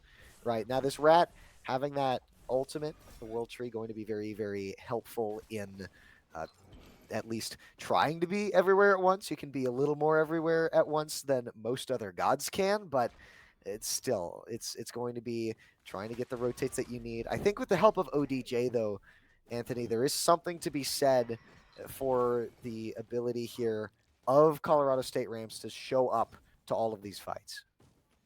Yeah, I would agree with that. Colorado State, I think their strength is in their strategy, in their movement around the map. It's in kind of overstepping and almost like if it was a first-person shooter, it'd be There's like Murloc. just jiggle peek control. Maybe we'll see that. Jiggle peek around the corner. Shadow Murloc looking for a first blood in duo. Looking at King Crab. Needs one more basic. We'll find it. First blood goes to CSU. They do it cleanly. Ratatasker goes about his business looking for that nut buff. I'm sorry, are you using terminology from other esports in this cast? It was a jiggle peek. Look at his movement. His A and D key borderline need new switches. 100%. Sure. Jiggle Let me peeking have and my smite. I will let you cook. Shadow Murloc coming back over to the mid lane here. Have to be careful. These double assassins definitely want to run down this Tiamat, but it's going to be hard for them to do so. I think Draith in both of these games here picking mid laners that are relatively implacable, hard to really pin down and fully kill. ODJ gets hit by the whoop. Great silence from Fat Balls. CSU do get back to safety fairly quickly. I'm more interested in seeing this ADC matchup than I was last game because already look at the excitement we've had. Both players seem much more comfortable ODJ on that Ishtar was never bad, but never seemed just fully. The Crocs were never in sport mode, you know? Right side of the map, blue buff invade, going to be successful Oh. for CSU. So that hurts Alabama's spirit quite a bit. So now they just look to get away, but with Shadow Murloc and Brown just kind of staggering away, no opening for South Alabama to return aggression, but they do lose themselves a blue buff. Shadow Murloc has not even hit level 5 and has been everywhere on this map for this entire game so far. Not even 3 minutes in, we see a rotation over to left, get the kill on the Freya. Like you mentioned earlier on, you want to get kills on that Freya, get her behind as quickly as you possibly can. And now that invade over on the blue buff, successful with the help of their solo laner. And that's just going to be so much pressure now for CSU if they're able to capitalize on it. But capitalize, will they, is the big question. We did see that game number 1. There was a lot of slow pacing early, and purposefully so. No interest in taking unnecessary fights early. That was one of the things that I think helped South Alabama, as bad as that early game went. They weren't baited into too much. The only time we saw them be baited into a disastrous situation was around a Primal Fury very early in the game, where they kind of fell for an awkward 2v5 and they were nervous about taking it. But other than that, they never got rushed too much by CSU. They lost in other facets of the game, but they never tried to play at CSU's pace. Anthony, I just realized something. Hit me. I want you to count how many recipes there are in this game. Well, okay, here's the thing. Shadow Murloc and Fat, their PCs didn't remind them. Ah, okay. Yeah. So by the time they realized it, they were like, you know what? This could be interesting content. We don't pick up the recipe. We try to cook with a blindfold on. And, he's playing Ratatasker, Ratatouille, anyone? Like, lots of things can work out here. I mean, Shadow Murloc taking a decent 1v1, get some decent damage on Jets and Jordan, and no recipe in pocket. So maybe it's not needed. Maybe it's all just a bunch of hoopla. He's still chasing? It's going to run You into have to be so the careful set. here. There's a blink, but Through the Cosmos was available. Almost wasn't in time to beat out the Volcanic Lightning, and lands at the buff and gets to the buff. I like watching Shadow Murloc play. It's very much... It's kind of like watching a rat play, Like distracted by cheese, head Whoa. jumping around in all circles. Justin Jordan maybe getting popped by blue, but able to get away to safety. Not much the Fat could do about it. And now with everybody here, there's just no chance for the poor elephant in the Crab? room to escape that room. Left side of the map, ODJ gets the solo on King Crab, which is massive. A massive change from the previous game. There was a solo kill from King Crab on DJ in the previous game. So everything's getting flipped on its head. We've got CSU invading blues. We've got ODJ getting the better of King Crab. Totally new game. Very, very good play in the left-hand side of the map. That's really what you want to see, right? You need this dual lane to actually have some legs, unlike the previous game. I think the lack of a Sol, the lack of that free early pressure is really what's coloring how that lane is going. And you talked about it's kind of that Mission Impossible feel that we get when we watch Shadow Murloc play on this Ratatosker. Gets in, gets out, gets the farm, gets the kills, whatever Shadow Murloc needs. And as this game goes on, now that that ultimate is online, used it to escape there. But when we see this ultimate come in aggressively, I'm really worried for what's going to happen here to University of South Alabama. Nice into darkness there from ODJ. Not interested in the combo of Freya. I would not be either. 7 minutes on the clock. 2-1. Gold lead. 200.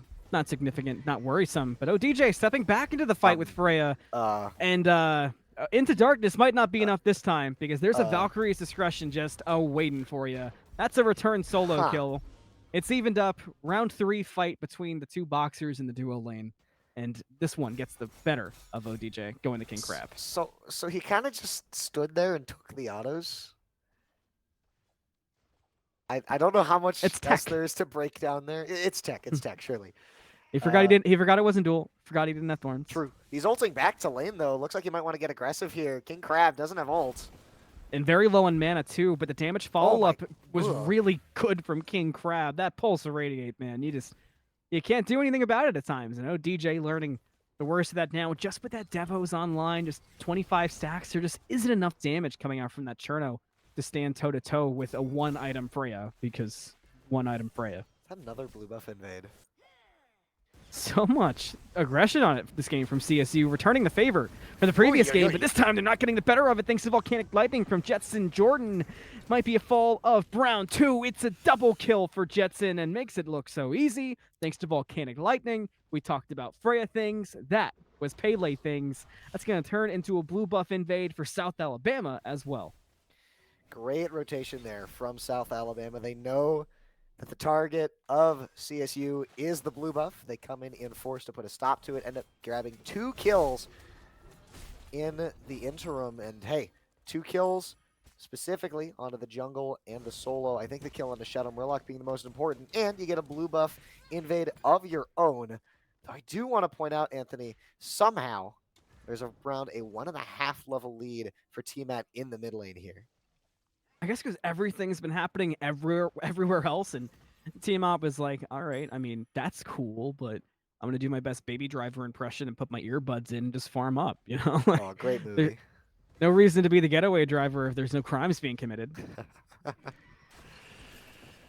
That ultimate going to get burned out from Freya there just by a dash in from Shadow Murloc. Didn't even use the acorns, much less the ultimate, in order to make that happen. So this Freya might be the target of some aggression in just a little bit here. Justin Jordan rotating over, trying to find someone here. They pull fat balls, and Shadow Murloc's going back in. I don't like this call.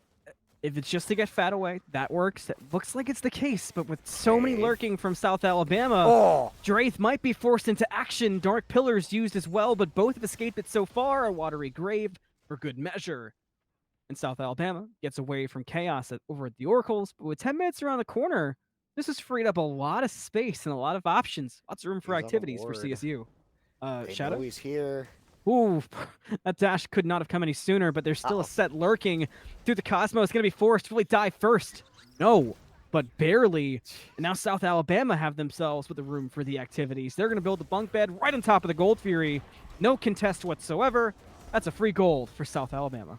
Yeah, it really does not seem like CSU has the clapback to be able to respond to this. I do want to note, I have not seen ODJ actually ult into any of these fights yet.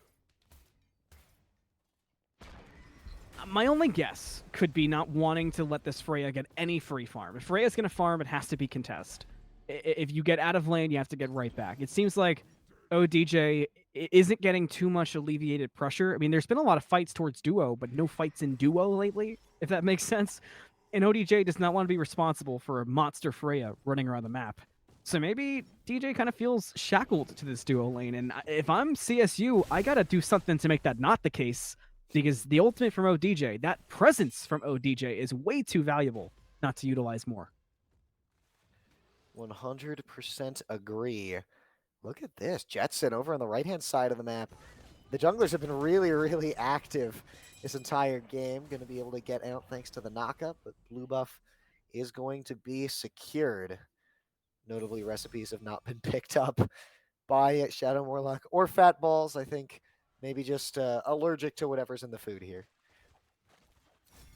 It seems like this game has tons of fighting and then no fighting.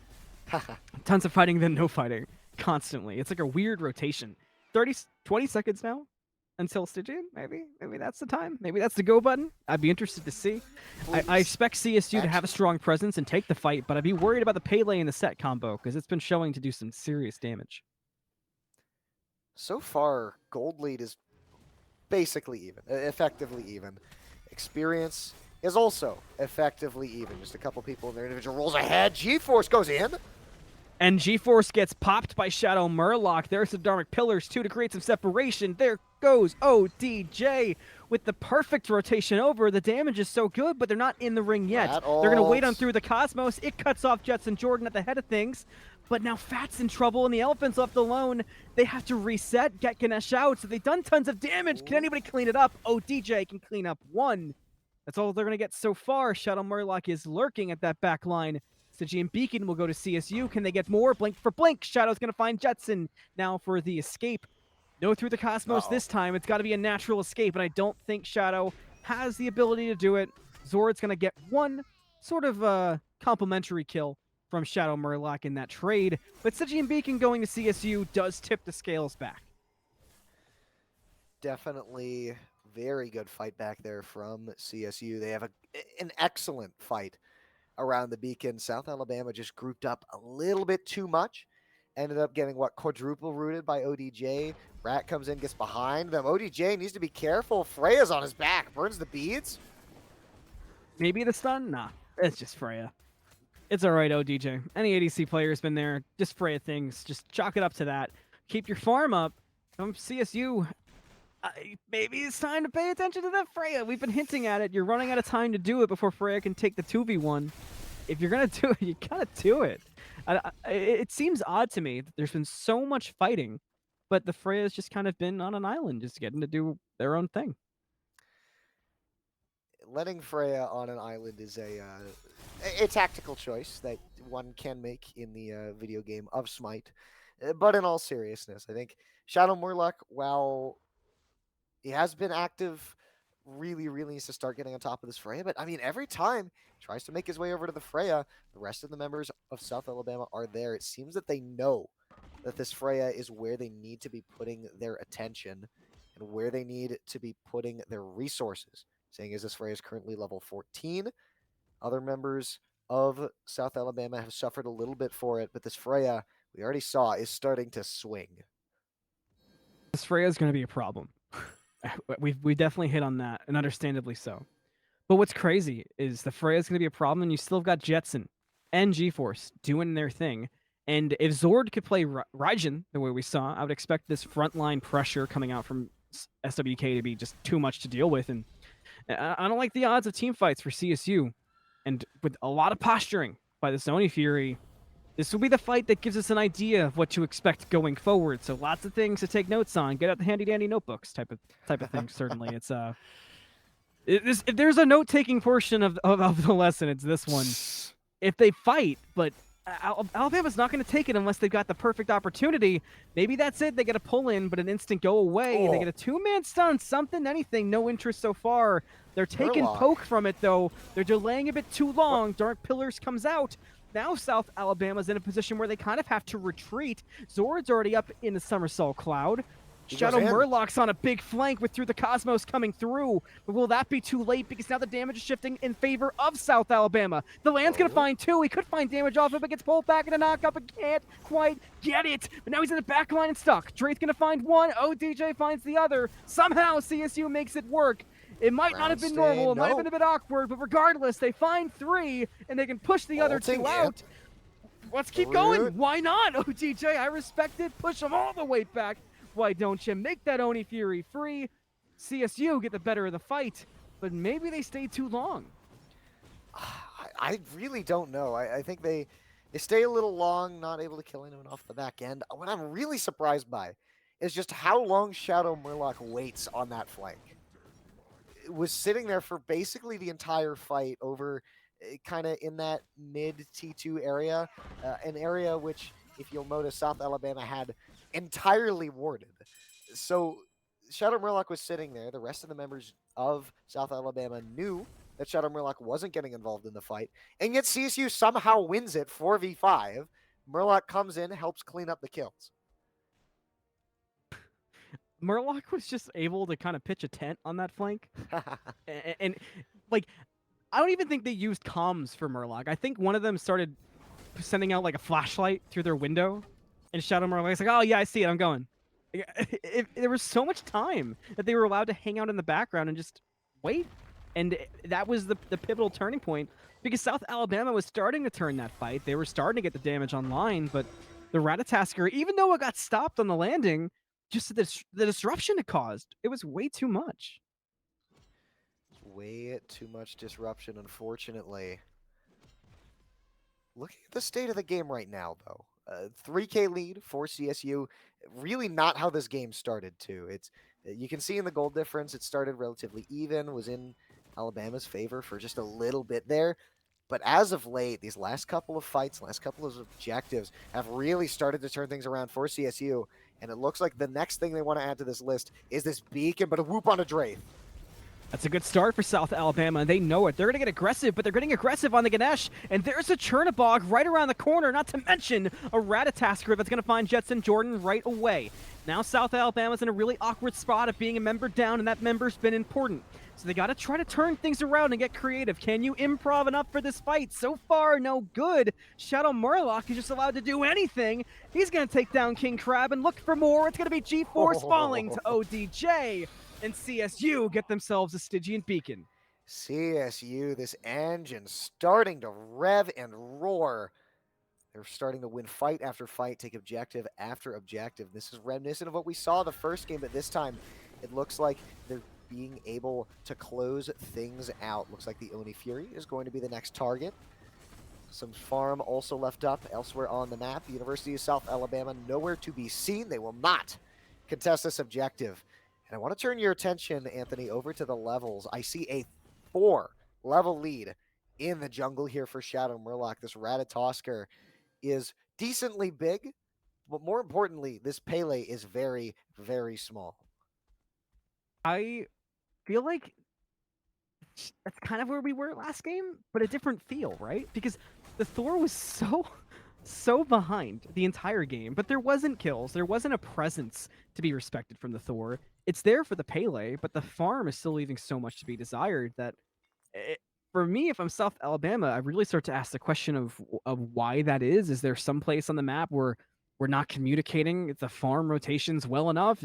Are we starving somebody a farm and giving too much somewhere else? There's so many questions that need to be answered in that realm, but the problem is you don't have time to answer them because you're in game, and you don't want to allow a game 3 to figure those types of things out. Soul lane side, Zord in some trouble with Shadow Murloc, already forced into that somersault cloud. And everybody's coming over to the party, right? Why not? Open the doors.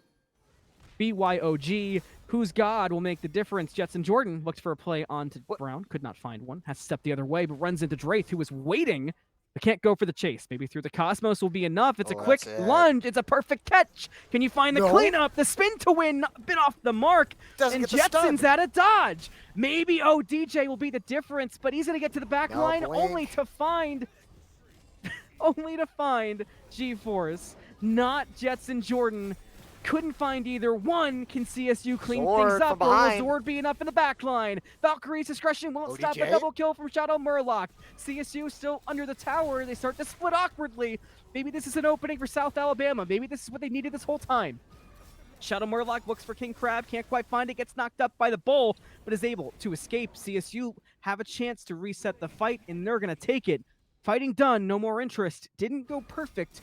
Lots of missed opportunities for CSU. Alabama, they're just coming so close to getting the picks that they need in these fights. As Murloc almost gets caught out by Zord. Good acorns. They're almost getting these picks. They get people low. The target prioritization is there, but it just feels like the damage isn't. They're a little behind. People keep getting caught out before these fights. And I think a lot of it just has to do with Jetson Jordan being so far behind in the jungle here. You don't have that dive to really shut down these backliners, and that's just let Draith, let ODJ have free reign over this map. You can't allow that. It's hard to it's kind of hard to put into words, right? Because again, I say this every time. Our perspective is a little different, getting to see this above head view, getting a better understanding of where people are rotating, where they're lurking on the map, and how they're being responded to. But it's just so clear from our perspective that the biggest problem both teams have shown in mid-game portions is kind of just a lack of, I don't want to say communication, but a lack of information. Information is just absolutely key to a lot of this, and we talked about the wards. I think early on, ward control very much in the favor of South Alabama, and overall, I think ward control still in the favor of South Alabama. The Rams just know specifically who they need to target. Information is important, but it's what you do with that information that matters, and if you're just able to get one small morsel of information and turn it into something big, a pick, some map pressure, it can turn into something like this. A Fire Giant being pulled at 22 minutes, and Zord is the only one nearby. They use the Dark Pillars really early, so that's not going to be available for Secure. South Alabama's all the way on the other side of the map, so the Somersault Cloud's got to be perfect, but it's not going to be. CSU get themselves a Fire Giant. Zord's got to go for an escape. with Somersault being down, the Ox had to be perfect, and it was. But I don't think that's going to be enough. Zord going to get dropped. Shadow going to find a Rampage. South Alabama will only get a Primal Fury in response. So CSU, one thing that's continued is really good play calling. CSU has been on point with these shot calls, and whether or not the execution is there, as long as you are making the right play, that is what really matters, especially as a team goes forward. It's much easier to improve your mechanics than it is going to be to improve this map play. So even this game, this set aside, I think the future boding very, very well for CSU, the way they have been playing this entire set so far, and it has benefited them to the tune of a 64K gold in their pocket and roughly what 10K over the enemy team. It's If it was a very 64K very lead, I'd atrocious. probably just go home. No. I think I phrased that rather badly, but No, you're I okay. mean- I just honestly, you put in my head a 64K gold lead, and I was just imagining like, taking a nap in my chair, or maybe casting unplayable off sound only. That'd be kind of fun. F6 No, never. maybe. No, never. F7 Warriors here in the collegiate scene. I guess you're not technically in college right now, but that's fine. Call We me we old. still love you anyways, Anthony. As we cross the 24-minute mark, and the All gold right, lead all has right, all now been described, not a 64K lead. It's 14-6, which the kill lead is much more intriguing to me because that changed so quickly in the last game. It felt like Alabama got all their kills in the last 10 minutes. It wasn't the case, but that's kind of how it felt. And I'm so hesitant after games like that to ever write a game off pre 30 minutes, just because we've already seen both teams can hold on to it. But more often than not, I'm proven wrong in that. And with the Titans spawning up, they're going to be marching down the solo lane side. Let me ask you, Cabbage, do you expect this to be a fight around the Titans? Because neither team had an interest in that last game. It was kind of just whoever got there more so they could play off of it. They're heading that way now. Is this actually going to be a Titan fight? I don't know. I feel like what's probably going to happen here is CSU is going to push this Titan down, wait for their Titan to come up, and South Alabama is going to have to defend against the enemy Titan. South Alabama, if you look, they really cannot step out of this tower. Even 5v4, too scared to go in, especially because Shadow Murloc, look, wrapping around behind the entire team. Alabama has to be very, very careful. They have been repressed, pushed back this entire game. That Titan slowly working up this right-hand side of the map, but it looks like they don't even need that Titan. Instead, going to use these minions to start the backdoor protections, and Murloc goes in on the mid Phoenix. Instead, just backs away. He's splitting the enemy team. They're pushing down the Phoenix. This is full chaos for South Alabama. They got to respond to it quickly. They're doing okay. They found good damage on 2. Unfortunately for South Alabama, they're both tanky. And now Jetson Jordan's getting the worst of the trade and has to back out. But Shadow Murloc is still just lurking. Can somebody get some pest control in there? Like, that rat's becoming a serious problem. It's going to cost them a solo side Phoenix. Shadow's on the mid Phoenix. They've got a Titan in their base. Things are falling apart at the seams, and South Alabama's been caught asleep at the wheel. Drake's gonna find Zord. Now they're in your throne room. Now they're on their Titan. Now Jetson's gone. Can anybody do anything in time? Titan already down to half health. CSU full commit. They're gonna be able to find it. ODJ gets one more pick for the road, and CSU send us to a game 3. Absolute information overload there from the CSU Rams. I am utterly astounded with just how much was going on in that Titan fight there. I mean, I feel bad for you having to cast all that because there was so much action. You have the Titan pushing in. You have all 4 members of the CSU Rams pushing in on that right-hand Phoenix. Meanwhile, Shadow Murloc running around Shark in the water. Just he's at the mid Phoenix. Now he's at the left Phoenix. Now he's got the entire enemy team split and he's behind you and you're dead. Yeah, literally pest control. Somebody call. Well, I guess the pest control around my place. Well, I is talked working, about but it's not. Ratatouille being under the hat of Shadow Murloc in the beginning of the game, so I think realistically, my predictions have been on point because I called the Ratatouille aspect. True. And I mean, this rat definitely cooking. While he didn't have a recipe, was able to cook something up without one. 9, 2, and 5. This Ratatosker, excellent performance. Only dealt 15k damage, but was there in the fights when it mattered. I think also this team at Draith going undying, 3-0 and 10, 24k top damage in the lobby. Again, I feel bad for Jetson Jordan on the Pele. Wasn't quite able to get enough done on this pick. Really struggled to find a lot of action. Shadow Murloc making it very, very difficult to be the enemy jungler, and Draith in the mid lane. Just very, very hard to dive here. Overall, I think CSU, what we saw from them this game is what we would have seen last game had they actually been able to close. Hmm. Yeah, I think you're right on board with that because it was around that same time period where we were really writing off Alabama in game number one, and a big part of what turned things around for Alabama in that game number one was GeForce, who had finally come online in the set, but unfortunately for Alabama this time, GeForce could never quite get as comfy as we saw at the end of game one. But there's still a game three to be had now. It's been forced, and with game one being a barn burner and game two being a shockingly quick end off the back of chaos, surely game three will have lots in store for us, and it's right around the corner. We'll be back after a very short break.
It ain't about fame, it ain't about fake friends. And screw your ex, is such a flake. Forget your grades, you need a break. It's all about you, no matter what the others say. But now I'm done talking, the lights on me. I tell you, I guarantee this night's about to take a turn for the better. Now the rain is pouring and all I see is lightning around my feet. Now nothing can bring me down. I just wanna dance till my heart goes la la la. I just wanna dance. I just wanna dance till my heart goes la la la. I just wanna dance. I just wanna dance till my heart goes la la la. I just wanna dance. I just wanna dance till my heart goes la la la. I just wanna dance. It ain't about money, it ain't about the coolest job. It's about having fun and love the ones that make you shine. It's all about you, no matter what the others say. But now I'm done talking, the lights on me. I tell you, I guarantee this night's about to take a turn for the better. Now the rain is pouring and all I see is lightning around my feet. Now nothing can bring me down. I just wanna dance till my heart goes la la la. I just wanna dance. I just wanna dance till my heart goes la la la. I just wanna dance.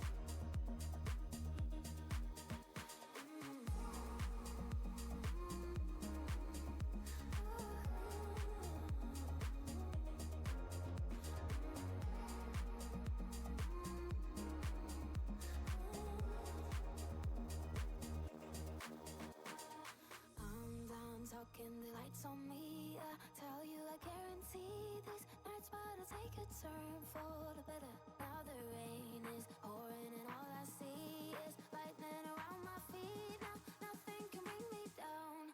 I just wanna dance till my heart goes la la la. I just wanna dance. I just wanna dance till my heart goes la la la. I just wanna dance.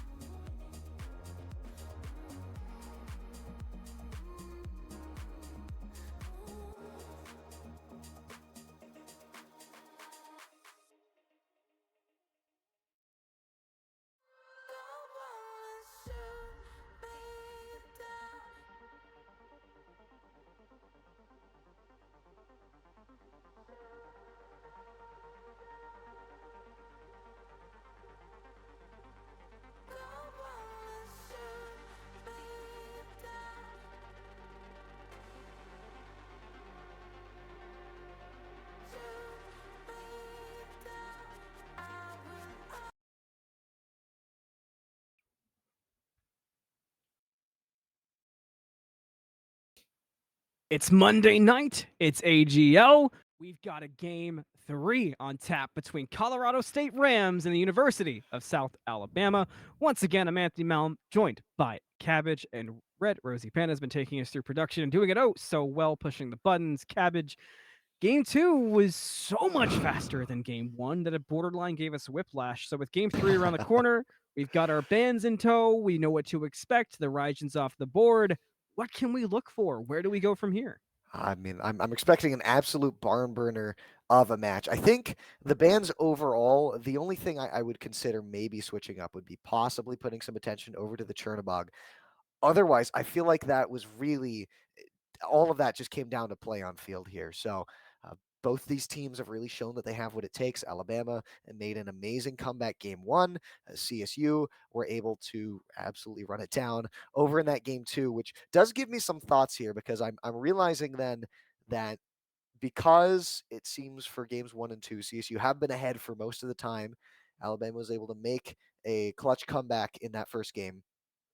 Whether or not this game is going to have maybe some pressure this time over for Alabama, or whether or not this is going to be another game like we've seen before. CSU starts out ahead, Alabama works the way back in. And I think for Alabama, because these games have been going like this, maybe they turn their attention over towards some later game picks, not running something like that set in the mid lane because it feels like GeForce just hasn't really had the time he's wanted on that set, able to really run things down in the mid lane. I think these bands definitely overall pretty good. The Shiva band stands out to me a little bit, especially because now we get this Chernobog being left up here, getting first picked here this time going over towards Alabama, who are going to be first pick in your final game of the set here. But Wukong Ganesh, very, very solid top two. I myself on my team have locked in these top two many a time. And so I think a very, very strong pickup, grabbing the front line immediately here for CSU. I love getting this Chernobog locked down for King Crab. Such an impact player so far this set. And I gotta say, speaking of set, on my notebook, it's hard to read on camera, obviously, but I got this big crossout mark. That is me writing the word set and then crossing it out a million times because Ah, I don't know if I like set. I mean, it could work.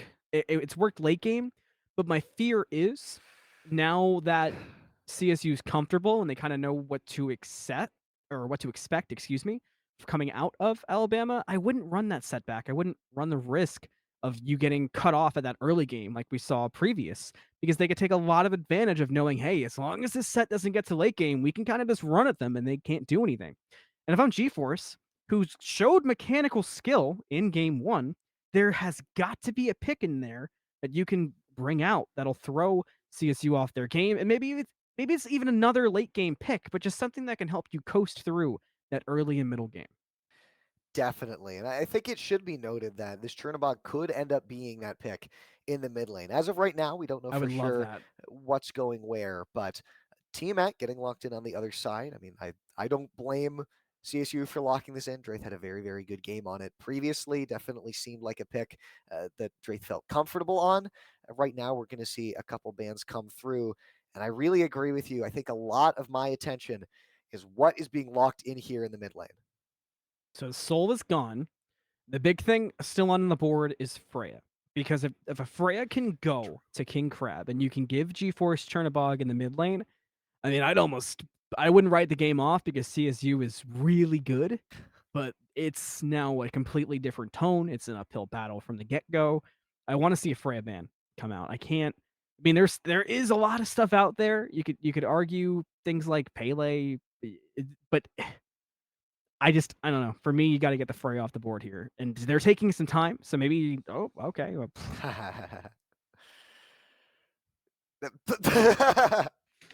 He's tearing out a page of his notebook. It's things are not going the way that he wanted. and they ban it. Freya gets taken off the board. We're Ah! safe. We're fine. All right. You happy? I had a whole plan.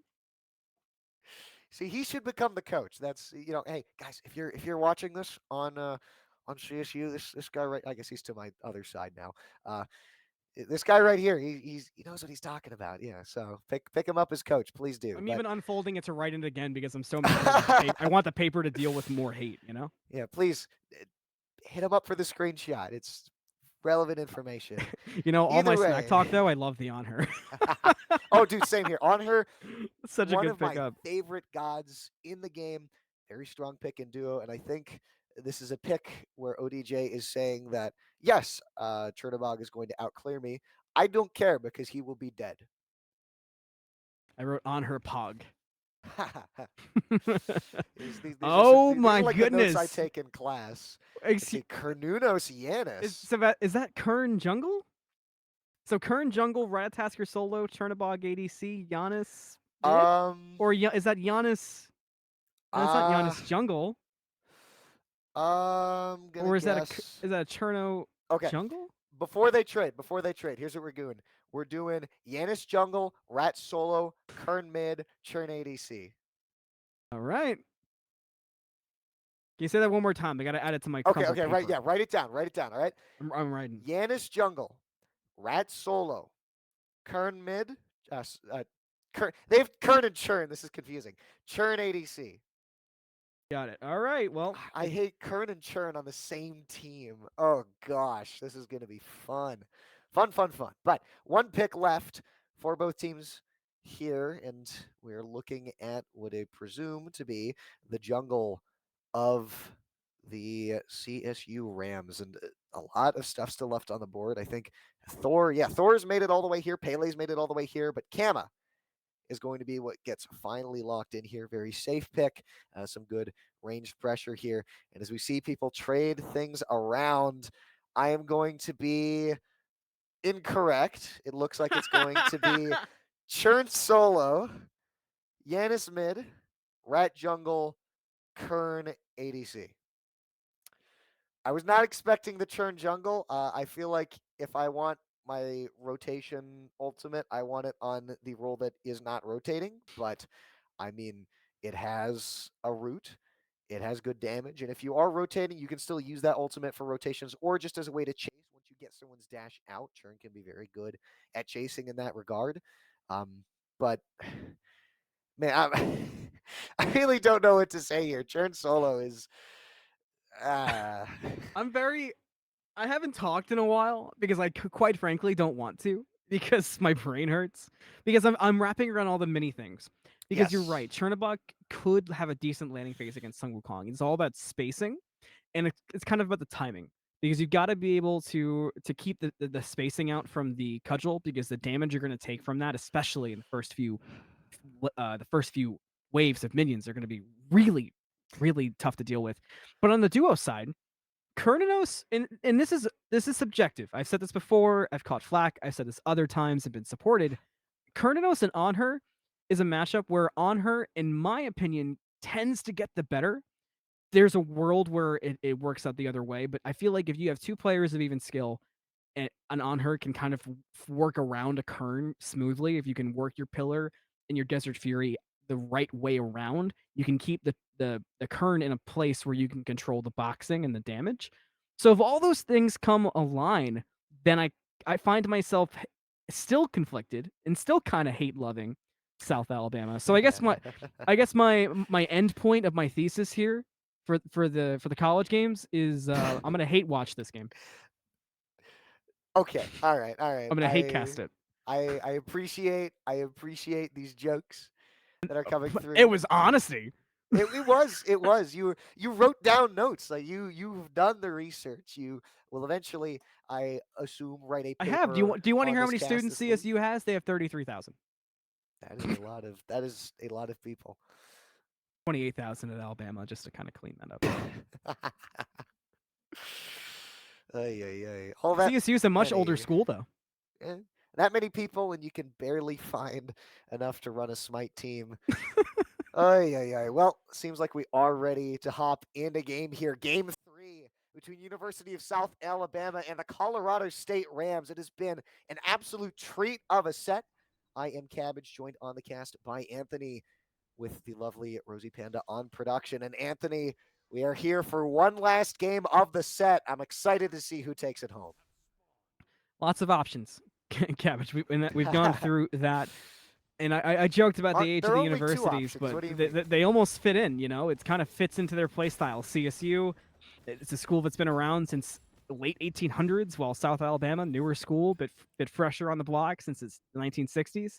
That kind of fits the play styles in a fun way. If you really think about it, you've got the strategy, you've kind of got a bit lighter on mechanics. They more play for the heavy game, the heavy hitting gameplay from CSU, while Alabama they have won game one off of mechanics, and they fought in game two by surviving behind mechanics, even though they couldn't get the win out. All those things could culminate in a very interesting game three. Hmm. I think the drafts, save for that Chernobog in the solo lane, we'll get to that. Save for the Chernobog, I think the drafts on both sides are a lot more standard than they have been. Carnunos, by no means a bad god, just not one we see all that commonly right now. Usually, people tend to gravitate towards other picks, but if it's something that King Crab wants to run here, I think that's definitely a fair thing to pick up. And left, we're going to see a lot of pressure being pushed back on to the Colorado State Rams. This Aries going to really force them under tower. Ganesh not going to do a whole lot early, and also on her going to lack in that clear department.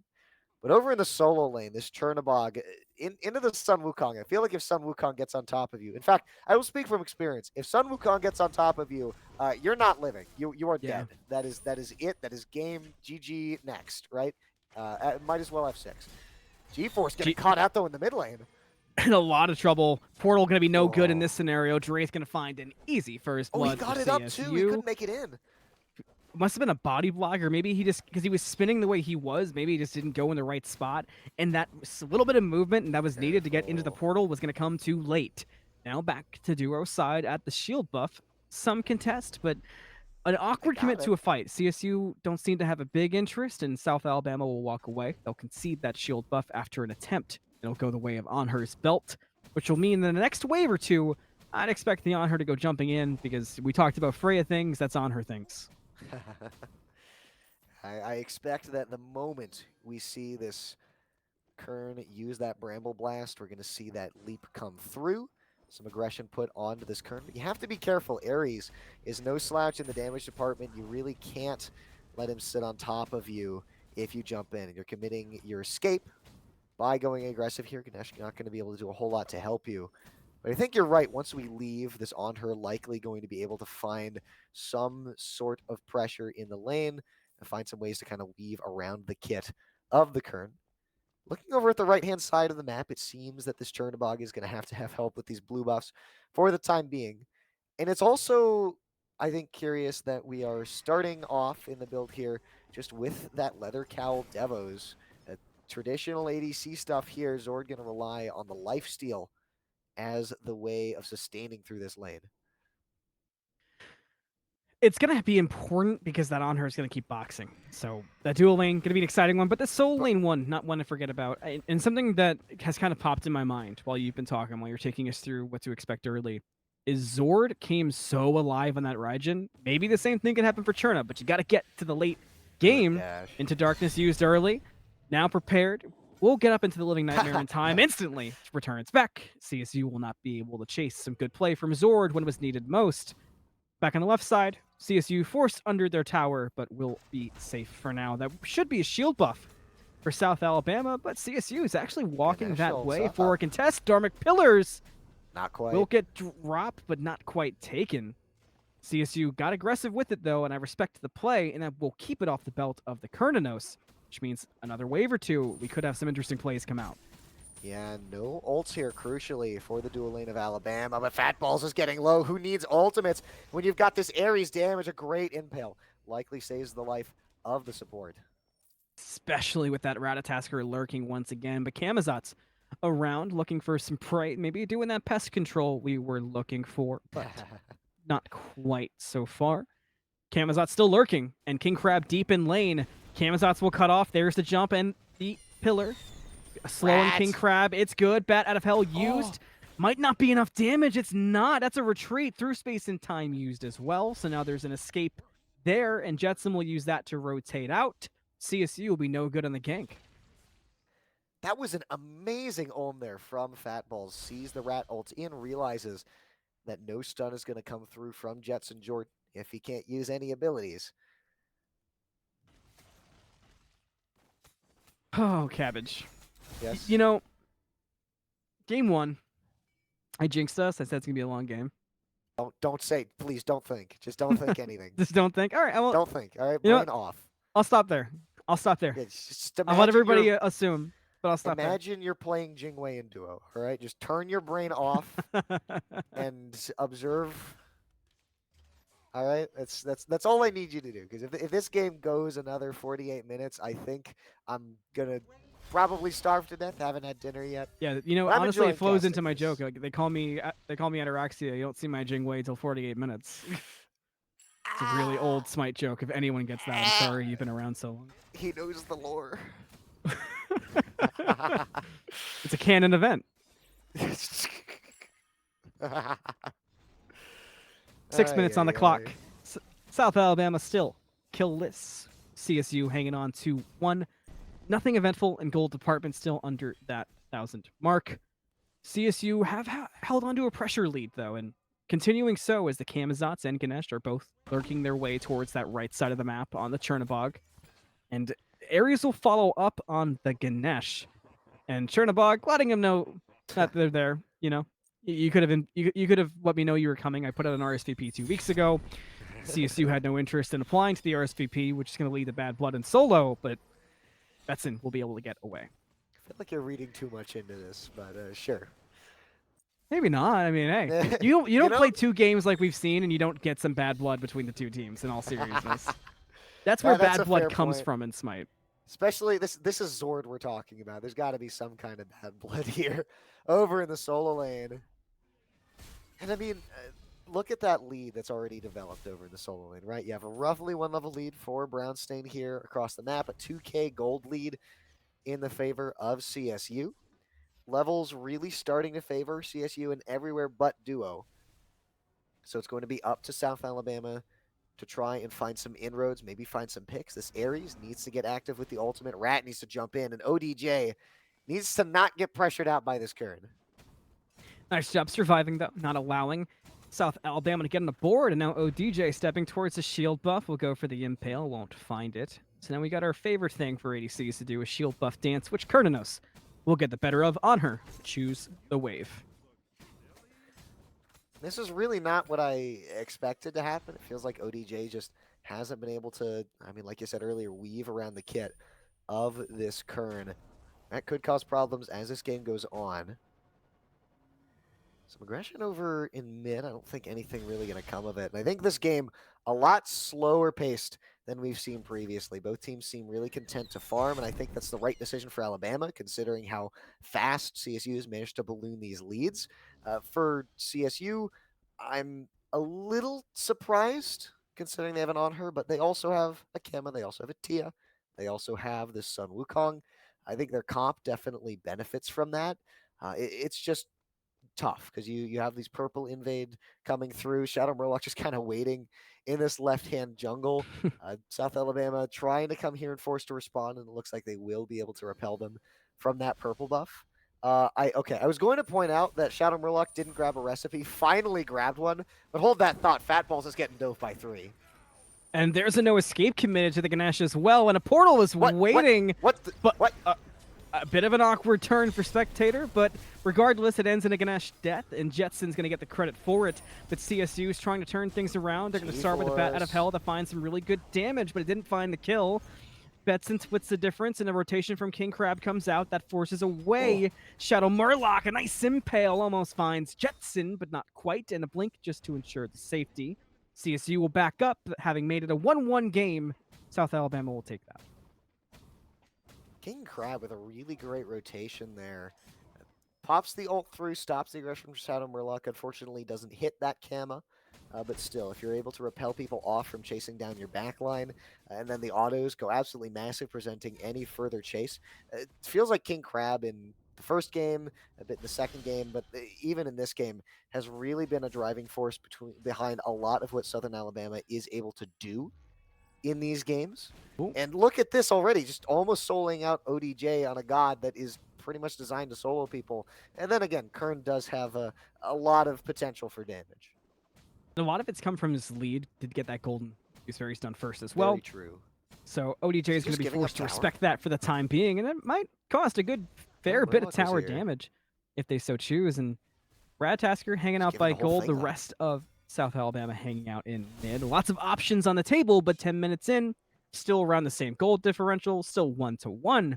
Lots of paths this game can take. We talked about the many different multiverses in game 1. Well, we're back there in the same place for game 3. I'm very surprised that Zord has managed to avoid any significant action on his side of the map. I Yeah. felt like this Chernobog, excuse me, is going to get chased down pretty hard. But I mean, look at this, out pressuring Brownstein with poke. Brownstein going to have to burn the ultimate here just to stay alive and not get chased down.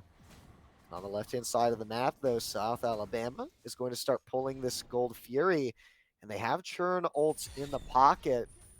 Zord has not chosen to ult to any of these fights. Instead, though, Betson's getting picked off.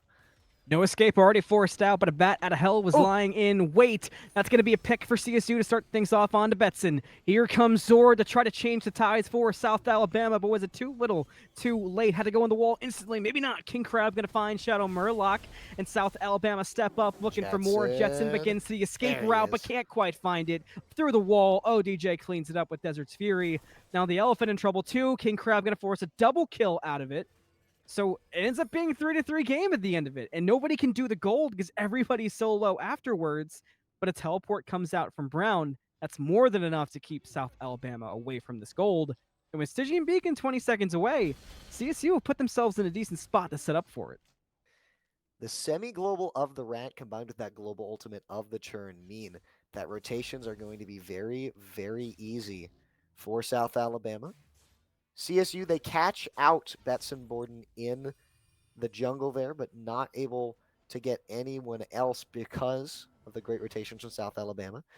And you talked about how CSU has very, very great macro play. Their positioning on the map, the way they're able to play the map to their advantage.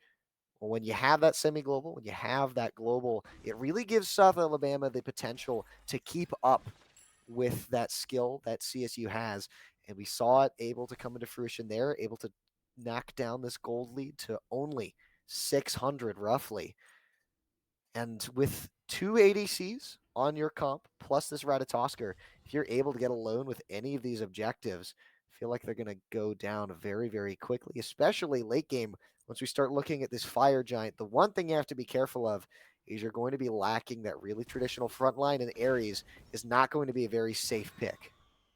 Kind of the problem with Ares, it reminds me of Nox sometimes, where with Nox, if you don't hit the combo, she's not relevant. With Ares, if your chains don't find a home, you're kind of just a stationary damage sponge.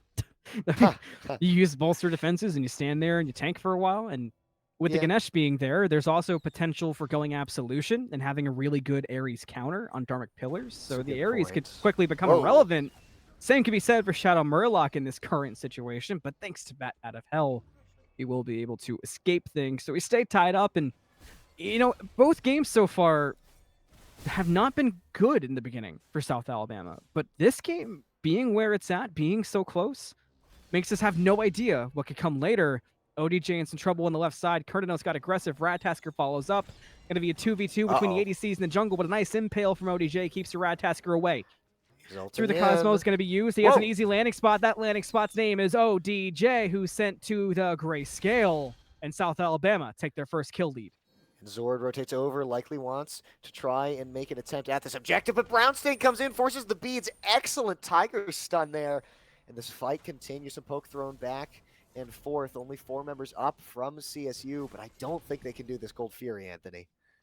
Again, both teams find themselves in a dance around the Gold Fury. Nobody in an advantageous spot to do it.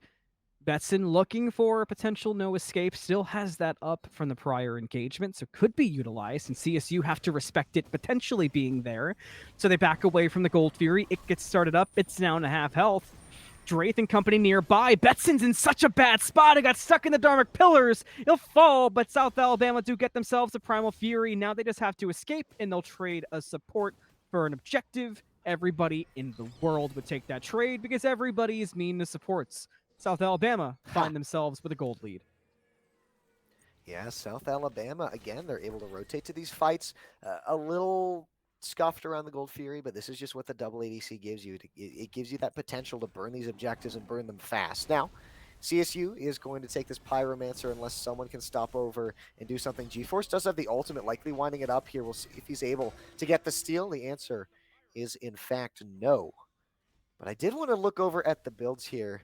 And Anthony, I wanted to point out that, I mean, first of all, Ares has finally built a finally built a cloak, and it has 0 stacks, so that's going to take a while to get up and running. But I think more interesting to me is his pickup of the breastplate on the Ganesh. You're really leaning into that cooldown. You want to be using that ultimate as often as you can. It's just usually on support, right? You're going aura items, something that's also benefiting your team in other ways. I feel like Fat Balls here really is leaning into that ultimate as the way of supporting the team. And I like that. I'm still looking for that absolution to come out, and maybe this is the time for it. Is Jetson pretty low, but just a Ganesh, so we'll be all right. I am looking for. Fat has been so on it in this set, and we really haven't put too much credit there, even though it's been due.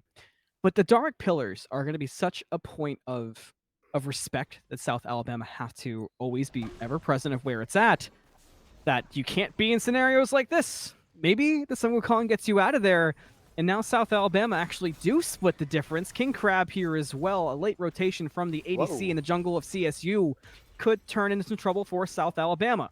Somersault Cloud used, Dark Pillars too, but it's going to turn into just a separation between the two teams, so kind of another awkward engagement between two teams who have been not so awkward so far this set. CSU is really playing up, despite how South Alabama have been able to rotate to these fights. They know that when they have all 5 people there, the most the enemy can have is 5. And King Crab uses the ultimate there. Oopsie is probably the best way to describe it. And that's going to be a big loss here, considering how we are now around the Stygian Beacon. CSU has shown that they have good map play. They really want to be around these objectives. But look, Alabama's here too in the wraparound from Jetson Jordan. I bet you wish you had the Wild Hunt now, ODJ. Not going to need it, though. Killing spree found for King Crab and on her in the dirt. Drake still lurking around, but Stygian Beacon should go the way of South Alabama. There's only the Ganesh to contest at the moment, as Kamazot's not close enough. Whoa. They will get that Stygian Beacon. Dark Pillars will be used, but South Alabama will get out of dodge. But they did leave behind the Ares, who will take some poke on the way out, but nothing Ares could not handle. There's that damage sponge we talked about, and South Alabama grow their lead, can hold on to the kill lead, and so far, things are looking up. I'm very impressed so far with how Zord has been operating on this Chernobog solo. We haven't seen any gank so far. Chern currently undying, and has been able to outpressure Brownstain in the lane, despite Brownstain starting with that breastplate.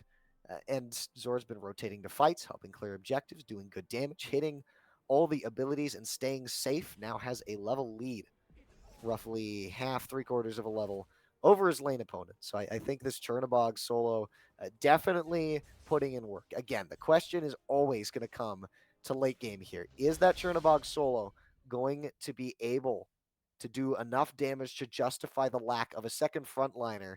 And is Betson Borden going to be able to stay at an okay enough level and stay tanky enough for the rest of his team? But hold that thought, Anthony.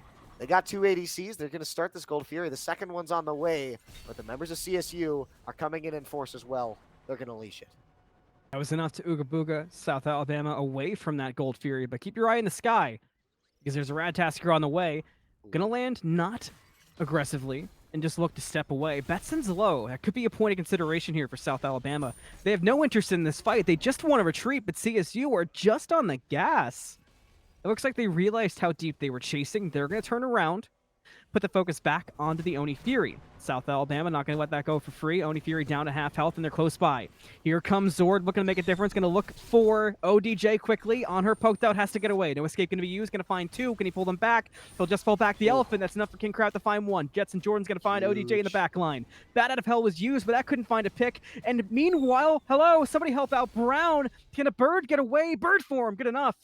CSU, full retreat. South Alabama, maybe this is their opening for the Gold Fury, but CSU is still lurking, so potential still there for a steal. CSU coming right back again, but they're not going to be in time. South Alabama will get themselves the Oni Fury.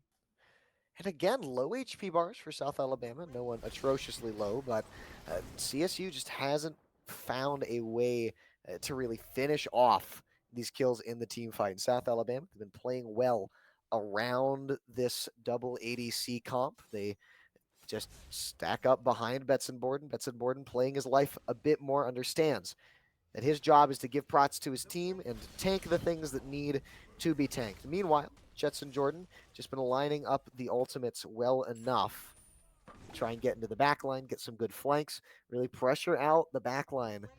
And unlike in the previous game, I do want to give a shout out here to Ratatosker, as production does highlight that absolution, which you had talked about earlier. Nope, I'm there, doing a happy dance. Anthony. Yeah.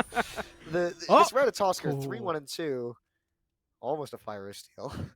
ahead, go. Ratatosker 3-1 and 2, already doing so well here for Jetson Jordan. And this is a far cry from what we've seen the first two games. Really stepping it up here, doing a lot of work for his team. And I think this Rat is definitely the pick that this jungler's finding their home on. 100%.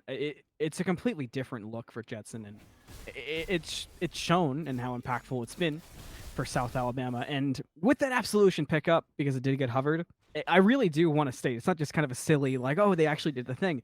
It really does impact this Ares, because the Yes. ultimate of Ares now has a direct counter that doesn't require the beads of CSU. They can hold their beads. And when you've got a Giannis to deal with, when you've got the Wild Hunt, not to mention the knockup from Jetson, the potential roots from Zord, there's lots of things you'd rather hold your beads for. That's a problem for South Alabama to deal with. And they're going to have to adjust in these team fights, and they're going to have to do it quick, because it's another improv scenario where you're going to get in a fight. Instantly, it's going to be a Dark Pillars used when no escape is used, assuming you could hold it. And now the fight's on its head. Shadow Murloc could also be bopped on the head. Down low, but Jetson had to use the beads. Maybe it was preemptive for the slow. Shadow Murloc still in trouble. Zord close by, going to force the bat out of hell. It's going to turn into kind of a impromptu, awkward, and potentially unnecessary fight. I think both teams are realizing the same thing. So they're still going to lurk and posture up, but less W keying now, which is probably best for this particular fight.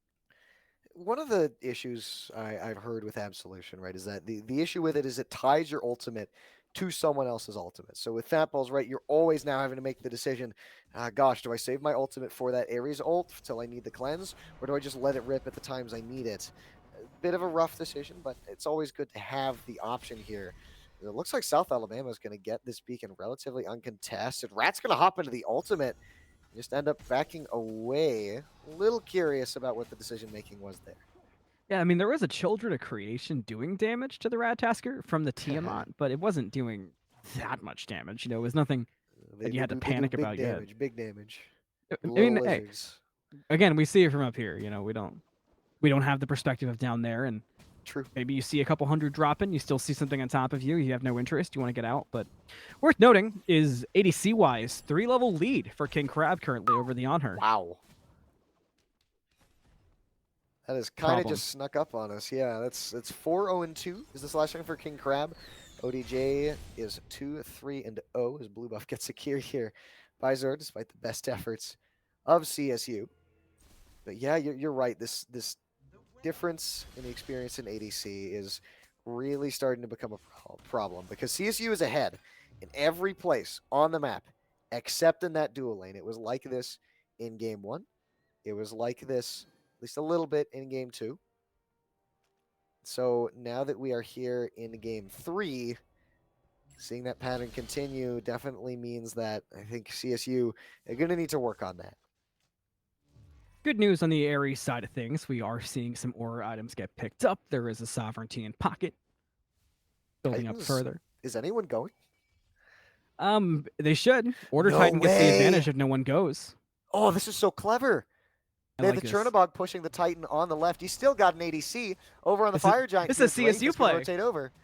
Kevin, This this is a is a very CSU play. I love it. South Alabama taking a page out of the book. They're on the fire. It's already down below half. Drake's going to be the closest to contest, but Drake doesn't want to go in quite yet. Plus, there's a Ratatasker there to cause some havoc. They're going to get the Gold Fury. If you're the Rams, can they get the Fire Giant? No, South Alabama going to get it, thanks to some help from Through Space and Time. From G-Force, it's 5 members with a belt on and a Chernobog pushing the duo lane. They can get a Pyromancer as well. They have to let it go. It goes back towards CSU. It's down low. Can a basic secure it? No. CSU will get the Pyromancer. And what happened there was that looks like the Rams were assuming the bait was different. They knew that there was a Fire Giant call on the right-hand side. They knew that they couldn't get everyone to rotate over. So they let go of the Titan and the Duo side, went, grabbed that Primal, but that allowed Chernobog to push up the Titan. That allowed South Alabama to get the Fire Giant because you didn't send Drath in a potential inting situation to make a steal attempt, which it almost would have been acceptable. So, you know what? Honestly, an out of character miscall from CSU and really good play call from South Alabama. Yeah, honestly, I mean, the thing is here, right? It's this fire giant is going to be used for towers, right? There's still 4 towers up on, okay, 3 towers up on the map. As Zord probably heard me talking or something, and goes and clears that right hand tower. Either way, the University of Alabama now, the gold, despite grabbing that FG, is even. And now with 3 towers up, I'm a little concerned What a about how graph. South Alabama are spending this time. But yeah, that is an eclectic graph back and forth. Shows just how close these two teams are in terms of skill, in terms of map play with each other. But this gold difference is completely even. The experience difference is still in the favor of CSU. And South Alabama has not pushed up with this fire giant yet, and we are a third of the way through it. I don't like that, especially at 26 minutes. I mean, you could have. They easily could go one tap that tier 2 tower in the dual lane. Looks like they're on their way to do it now. But actually, a response push out of mid from CSU. They're going to change their minds. They're heading towards that duo side. There's a fight looming. Left T2 goes down, and South Alabama are going to push on this Phoenix. Notably, no pyro bombs in their inventory. In fact, the pyro bombs 3 on the side of CSU. So South Alabama going to have to be very careful pushing in here. There's no EFG. Instead, it's just regular Fire Giant. CSU are walking out of their base in order to fight this. South Alabama, they look like they want this T2 tower, but the members of Colorado State are here. I don't even think they're going to get it, Anthony. Yeah, CSU is saying you got to fight us for it if you want it so bad, and they're just not interested because the problem is with all those bombs in pocket, one good fight for CSU costs you a tier 2 and probably a Phoenix with all those bombs. There's just no other way of looking at it. There's a shell online as well. I mean, there's a med to sustain you up if you want to go further than that. CSU has so many options, and South Alabama, despite getting the Fire Giant and despite having some options on their table too, it just doesn't feel like it. It kind of it feels like South Alabama is just not taking the same advantage of their advantages. And I think a lot of that just comes down to the map play, right? We've talked about CSU being very excellent at this map play. Maybe we've gotten just accustomed to how well they can push their leads. But you're right. Right now, South Alabama, they don't push into tower until after the wave gets cleared. They now rush in, but look behind them. Shadow Morlock comes in. He's going to try and focus down King Crab. He's going to run away, but Zord ults in. I don't know if we're going to see any further aggression, though, but some posturing and retreat from South Alabama. That gets scouted out. CSU's going in. They might be retreating too slow as CSU is pressing W. South Alabama just trying to get out of there. I'm not sure how good the options are. They might lose Betson. Ratatasker wants to go back in. There's a no escape. Dark Pillars was not needed that time. Now it comes out through space and time used as well. South Alabama using a lot. No picks so far. They're going to drop double kill for ODJ. Zord did get one in return, but now Jetson, somebody get the Jetson. Cool. It's Jetson gone. Triple kill for ODJ. The Jetson, the Betson, and everybody's dead for South Alabama. GeForce and Zord the only alive, and there was nothing that they could do but watch and CSU. I mean, how telegraphed can you be? And it feels like South Alabama might have had a missed call because Zord was ulting aggressive as South Alabama began the retreat, and everything from that point forward felt out of sync. And I believe that is the first big mistake that I've seen Zord make on this Chernobog. I think what's even funnier is that 3 people died there. None of them are Zord. The guy who started that entire engagement. You say oopsie, right? That definitely seems like oopsie in the context of, oops, I guess I made a mistake. Oopsie. Yeah. Guess you're dead. Oh, sorry guys, I was muted on Discord. Oh gosh, that has happened one too many times. You're bringing back memories now. My apologies. My apologies. No, As we good. hit 30 minutes, 8-7 currently. CSU hold on to a comfortable gold lead that they have earned for the most recent fight, as you can see from our borderline broken graphs What is that that show graph? a Jeez. 1500 gold lead. Experience getting to a point Yeah, where it's between the supports. But South Alabama have got to figure something out for this EFG. CSU have had one major advantage this entire set. In my mind, it's been positioning and play calling, especially around this fire giant. South Alabama's had a good call in this game, though. So maybe they can find one around the corner to turn the tide. It looks like the call right now is Fire Giant while the junglers fight it out over at the beacon. Jetson Jordan going to end up getting the short end of the stick there.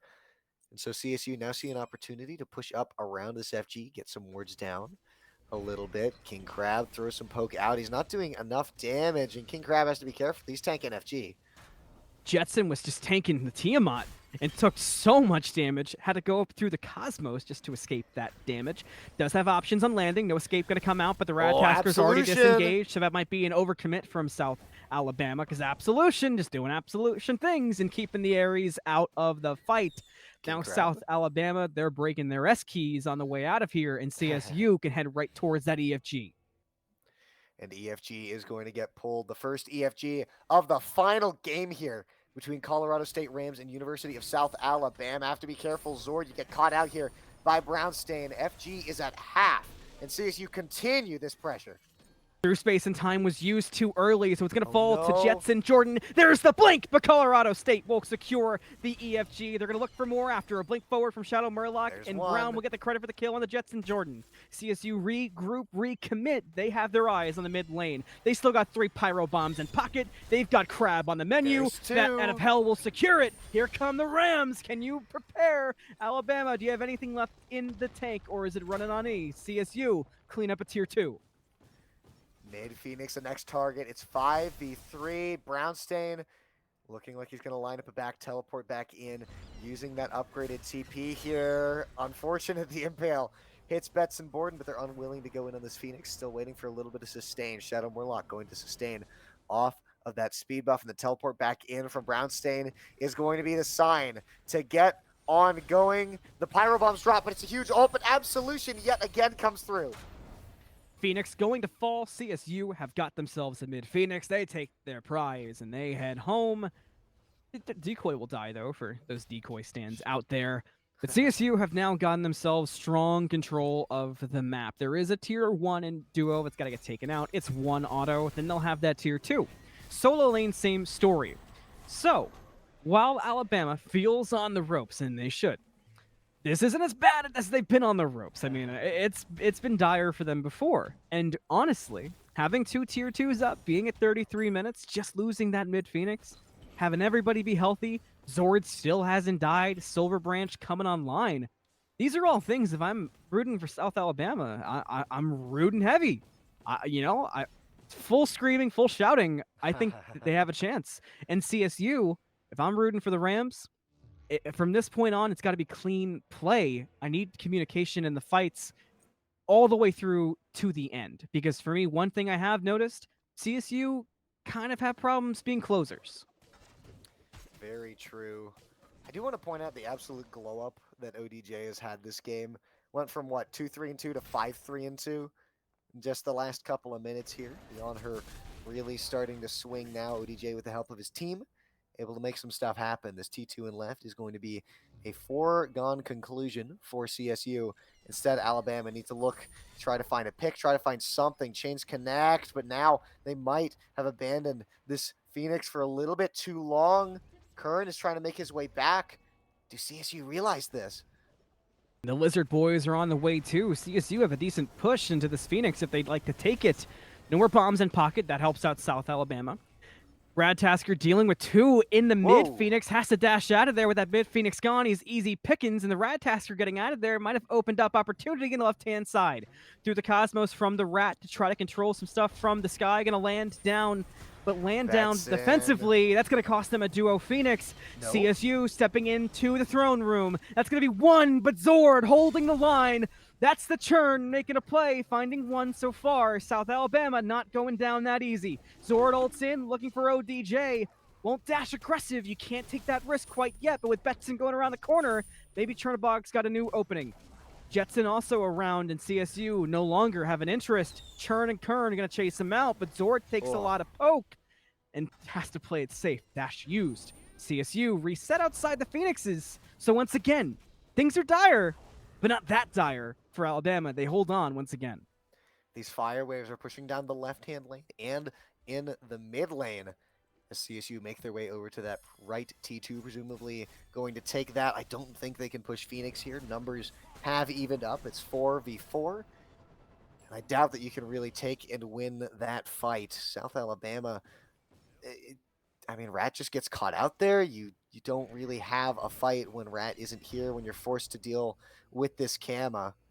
And this Kama of Shadow Morlock has had a rather unsung game so far. It's been making a great impact, just been this ever-present threat in the back of the minds of South Alabama, but still yet to really hit that pay dirt that you want from Shadow Morlock. Had an astounding game 1 and game 2. Didn't end up winning in that game 1, but still put in quite the performance. CSU, though, they have the pressure on the FG, Anthony. Beacon's coming up. Wonder where the next fight's going to break out. Crazy set so far. That's one thing we just kind of have to address. We're at 36 minutes, 9-10. Gold lead at this point matters for 3K pots and power potions, but it is sitting at 12,000. This has been a crazy back and forth series, and we've seen the strengths and weaknesses of both teams. I, for one, am kind of, this has been a long set so far. It looks like it's going to continue to be so. But Cabbage, I'm not going to lie, I find myself kind of wishing this was a 5-game set. These two teams just have such a match for each other in so many aspects. It's so fascinating to watch, and I don't think we're done here. I don't think this game is as simple as a 5-man group and end. I just don't see it. Definitely have to agree with you here. These teams have both taken it the absolute distance. It's a very close matchup between the two teams. South Alabama find themselves on the back foot, but they've been in this exact same scenario in the past, and I mean, look where that got them in game 1. They ended up with the win, so they've shown that they have the tenacity. They're able to stick with it as Zord pushes up those left-hand waves, puts South Alabama in a decent spot to be able to contest this EFG. Getting an EFG here would be amazing for CSU, but South Alabama, if they're able to steal it away or at least able to keep it off of them, let that Phoenix respawn, puts himself in a great spot. Oni fire waves, though, in left. Really going to change the calculus here. Zord likely to have to rotate over. Some poke being thrown back and forth, but the ball firmly in the court of CSU as they just look to let these waves push up, and they'll pull the fire giant once someone has to go and fight them off. These are those moments in Smite games where the first person who blinks is the one who will, unfortunately, have to head home as the loser. And so far, neither team has wanted to blink. It's been eyes wide open the entire time. And CSU are in a great spot. They've got the positioning on the EFG. They're starting it up. They've got some damage on. And Chernobog has to go to left to push out at least one, maybe two waves. Ultimate available. Fire Giants down to half health. Betson going to use the ultimate onto Stain.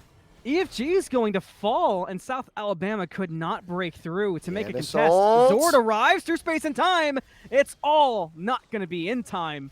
CSU will get themselves an EFG. Mid-Phoenix. They can regroup. They can head towards the mid-Phoenix, which might drop to Oni Waves because they committed the Chernobog to heading towards the EFG. They almost lose King Crab, but he stays alive, but barely. CSU, here they come. Tier 2 will be first. Phoenix 2. Get the Tier 2. Blink in from Brown, looking for Jetson, who gets a dash away. CSU remain grouped outside Phoenix's. Camazotz will go get one basic on the mid-Phoenix. That's going to fall. Duo Phoenix gone too. One Phoenix remains, and it's not going to be up for long. There's a bomb for CSU. This mid-Phoenix and this left Phoenix return to the grave, but CSU, they don't want to push into this right-hand Phoenix. Instead, they're going to back up. Wow. That's a really gutsy call to let go of that pressure. There's nothing up right now. No primal. Pyro's a ways out. I mean, you could get some 3K pots and you could heal, but I cannot see a world where you don't continue the pressure there. I am just as surprised as you are right now. Even if you don't pick a fight, keep the pressure. You can't let South Alabama get out of their base Well, right in now. South Alabama, they burned a couple ultimates. They're going to be down. Interesting, and I think atypical call from CSU there. But it looks like they're going to group back up and now start to run over to this right-hand Phoenix, likely having a bunch of 3K pots in their inventory, going to use them as soon as they get close. I see one for Draith here right now. They're going to grab Pyro too. They want the bomb. They want to cross their T's, dot their I's, make sure that they are doing every little thing possible I to gotta make be sure honest, they secure this win. if your cursive writing style and if all that choice was just to dot your T's, cross your I's, yes, I said that on purpose, because you got the pyro. If the whole thing was for one pyro bomb, but you let South Alabama have this much time, I hate it. Yeah, So we're CSU halfway have to through make Fire this play Giant worth it. too. They're Here going we in. go. Here we They go. go aggressive. No escape the comes out. Absolution Not going is to be good. huge. Absolution was perfect. Through space and time into the back line. Not going to find a DJ. home. Oh, DJ's very low. Has to get the jump away. There's a land down looking for Brownstain, who's going to be decoy. clone. He's fine. Brownstain's alive. Everybody's healthy except for ODJ. CSU get pushed out again, but now they're split. In South Alabama, this is just what they want. These fights benefit them. They do lose the Phoenix. Now their Titan is getting Look hit at the by Titan. minions, but they're fighting in solo. South Alabama taking a major risk, and they're going to lose Betson to OTJ. Now CSU know they have an opportunity, but they don't have the health bars for this opportunity. Do you take the risk? It's a split call. ODJ has the back. Titans at half health. Sung Wukong's on it. Here comes Draith and company. Shadow Murloc on the way too, but there's 4 members strong for South still Alabama to waiting. hold on. CSU can't take this risk. They want to waves. so bad. They smell the blood, but Cabbage, they can't do it. Zord and company are too strong on this defense. CSU once again allows too much time, and South Alabama makes it work. 2 hunters and a mid laner is all the damage that stands between CSU and taking the game win here. CSU finally going to walk up. Rats in the sky instead, going to ult back to base here, but a good route starts the fight once again. Maybe they wish their Cosmos was used later because Zord did find some okay damage. Fat is low, so is Draith. That's 2 health bars to look at. You've got Kamazot's lurking, you've got Anhur here, he's healthy. Titan's been reset mistakenly, so now you got to go through a full health Titan nearly, and the Elephant's taking more damage. There's the Dark Pillars for the commit, and CSU are going to go for it, but they almost lost the Elephant already. Somersault Cloud 2, Titan at half health, South Alabama still in the defense. So far, Jetson's going to find one, No way. and not going to drop. He's going to find ODJ, he gets out of it! Somehow, the Ratatasker survived, somehow so did Zord! South Alabama defend again! Are you kidding? Oh my G-Force finds The Draith! meteor! There's no way! The Calamitous Rod ends up getting it, but look at this Zord taking the 1v1 here in the jungle against Shadow Murloc, who's going to burn the ultimate, ends up going back in. Zord going to have to take this fight here. Shadow Murloc wants this kill. He wants to be able to at least do something for his team in the end here, but no, King Crab stops by. It's going to Here spell comes the end Giannis. there. You can't take this fight anymore if you're Kamazots and CSU. Got to play it safe because they got to respect the Giannis, not just the damage of Zord, who's been on it. South Alabama are just not Jetson's ones right. to be sieged. You just have to give them respect the whole time. CSU have done everything right in these sieges, EFG? but doing so much wrong, and it's just... Cabbage, how? How are we 11-11? It's 43 minutes. How is there still a chance for South Alabama? Surely it can't all be mistakes. Surely it's just some luck. I mean, can you even explain it? I don't know what's crazier, the fact that we are 11-11 at 43 minutes, or the fact that we are at 43 minutes and CSU has not taken the win here. But hold on, this could be huge. Shadow Murdoch pushing in on Zord. Instead, going to jump out. But that's no relics, actually, burned off of this Chernobog. Instead, it's going to be the Blink, it appears, used by Shadow Murloc. By the way, Zord still hasn't died. Oh, you're right. Goodness gracious. And look at this. Fire waves in left and mid are gone. EFG's back up. And right fire waves are going to be cleared. The Titans are going to leave the Titan room. So these Titans are going to have to be addressed before anyone can end the game anyways. South Alabama are slowly stabilizing. Murloc is caught out here, and that's a huge chain. The ultimate is going to get forced out immediately. That's a big ult to lose, but this whole time, this EFG is being taken down by CSU. Are they going to leave the pit here? Are they going to 50-50? This rat's in the air. It's a 50-50, Anthony. On the land down, it's going to The go to steal! South Alabama with the steal of a lifetime just when you needed it. Can you get more than that? No escape going to be used. It's going to bring two back. They're in a great the fight. position They for get the King fight. Crab to clean it up. Kern, put him on the curb. Now stomp South Alabama. Run them all the way back. If you're an Alabama fan, things could not go any better right there. The Colorado State Rams just cannot lock things down. Now ODJ, barely No way. alive, gonna get dropped by Zord. And It can't end. it turns again. The table's flipped, it's broken, it's in pieces. South Alabama ready for a potential end. But the Titans are in right. It's stalling their push. They had to send two people all the way down there. But look, Brownstein goes down. You could not afford that either. CSU just getting picked off one at a time. Absolutely insane. South Alabama just will not go down without a war of attrition. It's just Wraith. Here comes South Alabama. They've got Ratatasker in the mid lane. The rest are in solo. They're going to get the solo lane Wow. Phoenix. Draith has to take on the gosh. defense of a lifetime, but it's already gone through space and time. Not going to find a home. Draith back in The Fountain. Titan's melting. Titan dropping oh so fast, and all CSU can do is watch. The University of South Alabama car may be on fire, but they ran to the finish line and they take the set. South Alabama showed their durability, their tenacity. They stick with it through the entirety of a 46-minute game. Game 1, Game 3. CSU has the lead for almost the entire game, pulls ahead early, and they end up running down South Alabama. But South Alabama, they hold on. At one point this game, 3 Phoenixes down, nothing but the Titan remaining. And yet they still managed to hold on. CSU just struggling to close things out. And I think so much credit has to go over to Zord on this Chernobog. 46k damage, 5-0-6. Undying that entire match. What else can you say? What else can you say? Unbelievable. That game was unbelievable. That set was unbelievable. These two teams just had something figured out. And you thought I was making a funny haha when I said these two teams were gonna have some bad blood. It's there now. I guarantee you, these two teams are kind of like, God, give me one more. Just let me go Well, one more I'd be time. mad after that. I got one more in me, type of thing.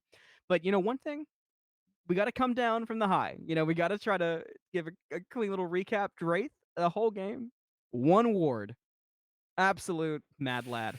And when you consider the vision control that CSU held onto that whole game, that one ward is somehow even more impressive. Yeah, you said it. You talked about it so much, how vision was going to be incredibly important. And I mean, compare that to the 34 awards coming out from Betson Borden over on this Ares. Vision is incredibly important, right? It's what lets you make plays like Alabama were able to make, knowing where people are, knowing when to pull objectives, when to rotate, especially when you have that global, when you have that semi-global. I think they just use it to quite good effect. And honestly, it let them really match a lot of the map play, this macro play that we know is coming out from CSU. Absolutely. And for me, the things that stick out, the things that I'll take away moving forward is the heart in the team play and a lot of the mechanics of South Alabama, and especially of Zord. Zord is that hero player I had mentioned in game number 2 in particular, and game number 1 also, that they needed a hero. That it was Zord.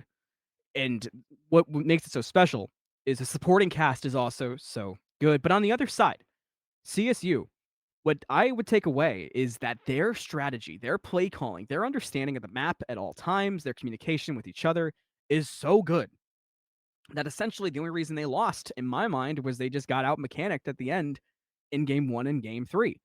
So the fact that there's so much for both going forward, it's truly impressive. But before we head out, Cabbage, I'll let you get your final thoughts in. Put a nice little put a bow on it from your end before we get out. Yeah, I guess just to sum everything up, Alabama, they struggled a bit when it came to the map play, CSU definitely showed that they have a very strong leg to stand on there. But the individual playmakers, the strength of the mechanics on the side of Alabama are really what got them through today. So if you're Alabama, definitely take pride in those mechanics and that mental ability to stay in the game despite the massive deficit you found yourself at in both game 1 and game 3. But turn your eye towards that map play somewhere where you could look to push even further. And then for CSU, it's the same thing, but in the inverse. Had amazing, immaculate map play that was really putting Alabama on the back foot for almost the entire set. But when it comes down to those team fights, they need to figure out how to call their targets right, how to mechanically win when it comes down to it. Because you can have all the right calls, but if you're not hitting your buttons, then that's going to be curtains for you. And it was curtains in this set. But I believe that's going to be all from me, Anthony. I think you put a perfect bow on it, if I do say so myself. And yes, that will be all for us tonight after an incredibly exciting set. South Alabama will get the better of the Colorado State Rams today. It's an upset too. Number 6 seed taking down the number 1 for Oh, D2. And wow.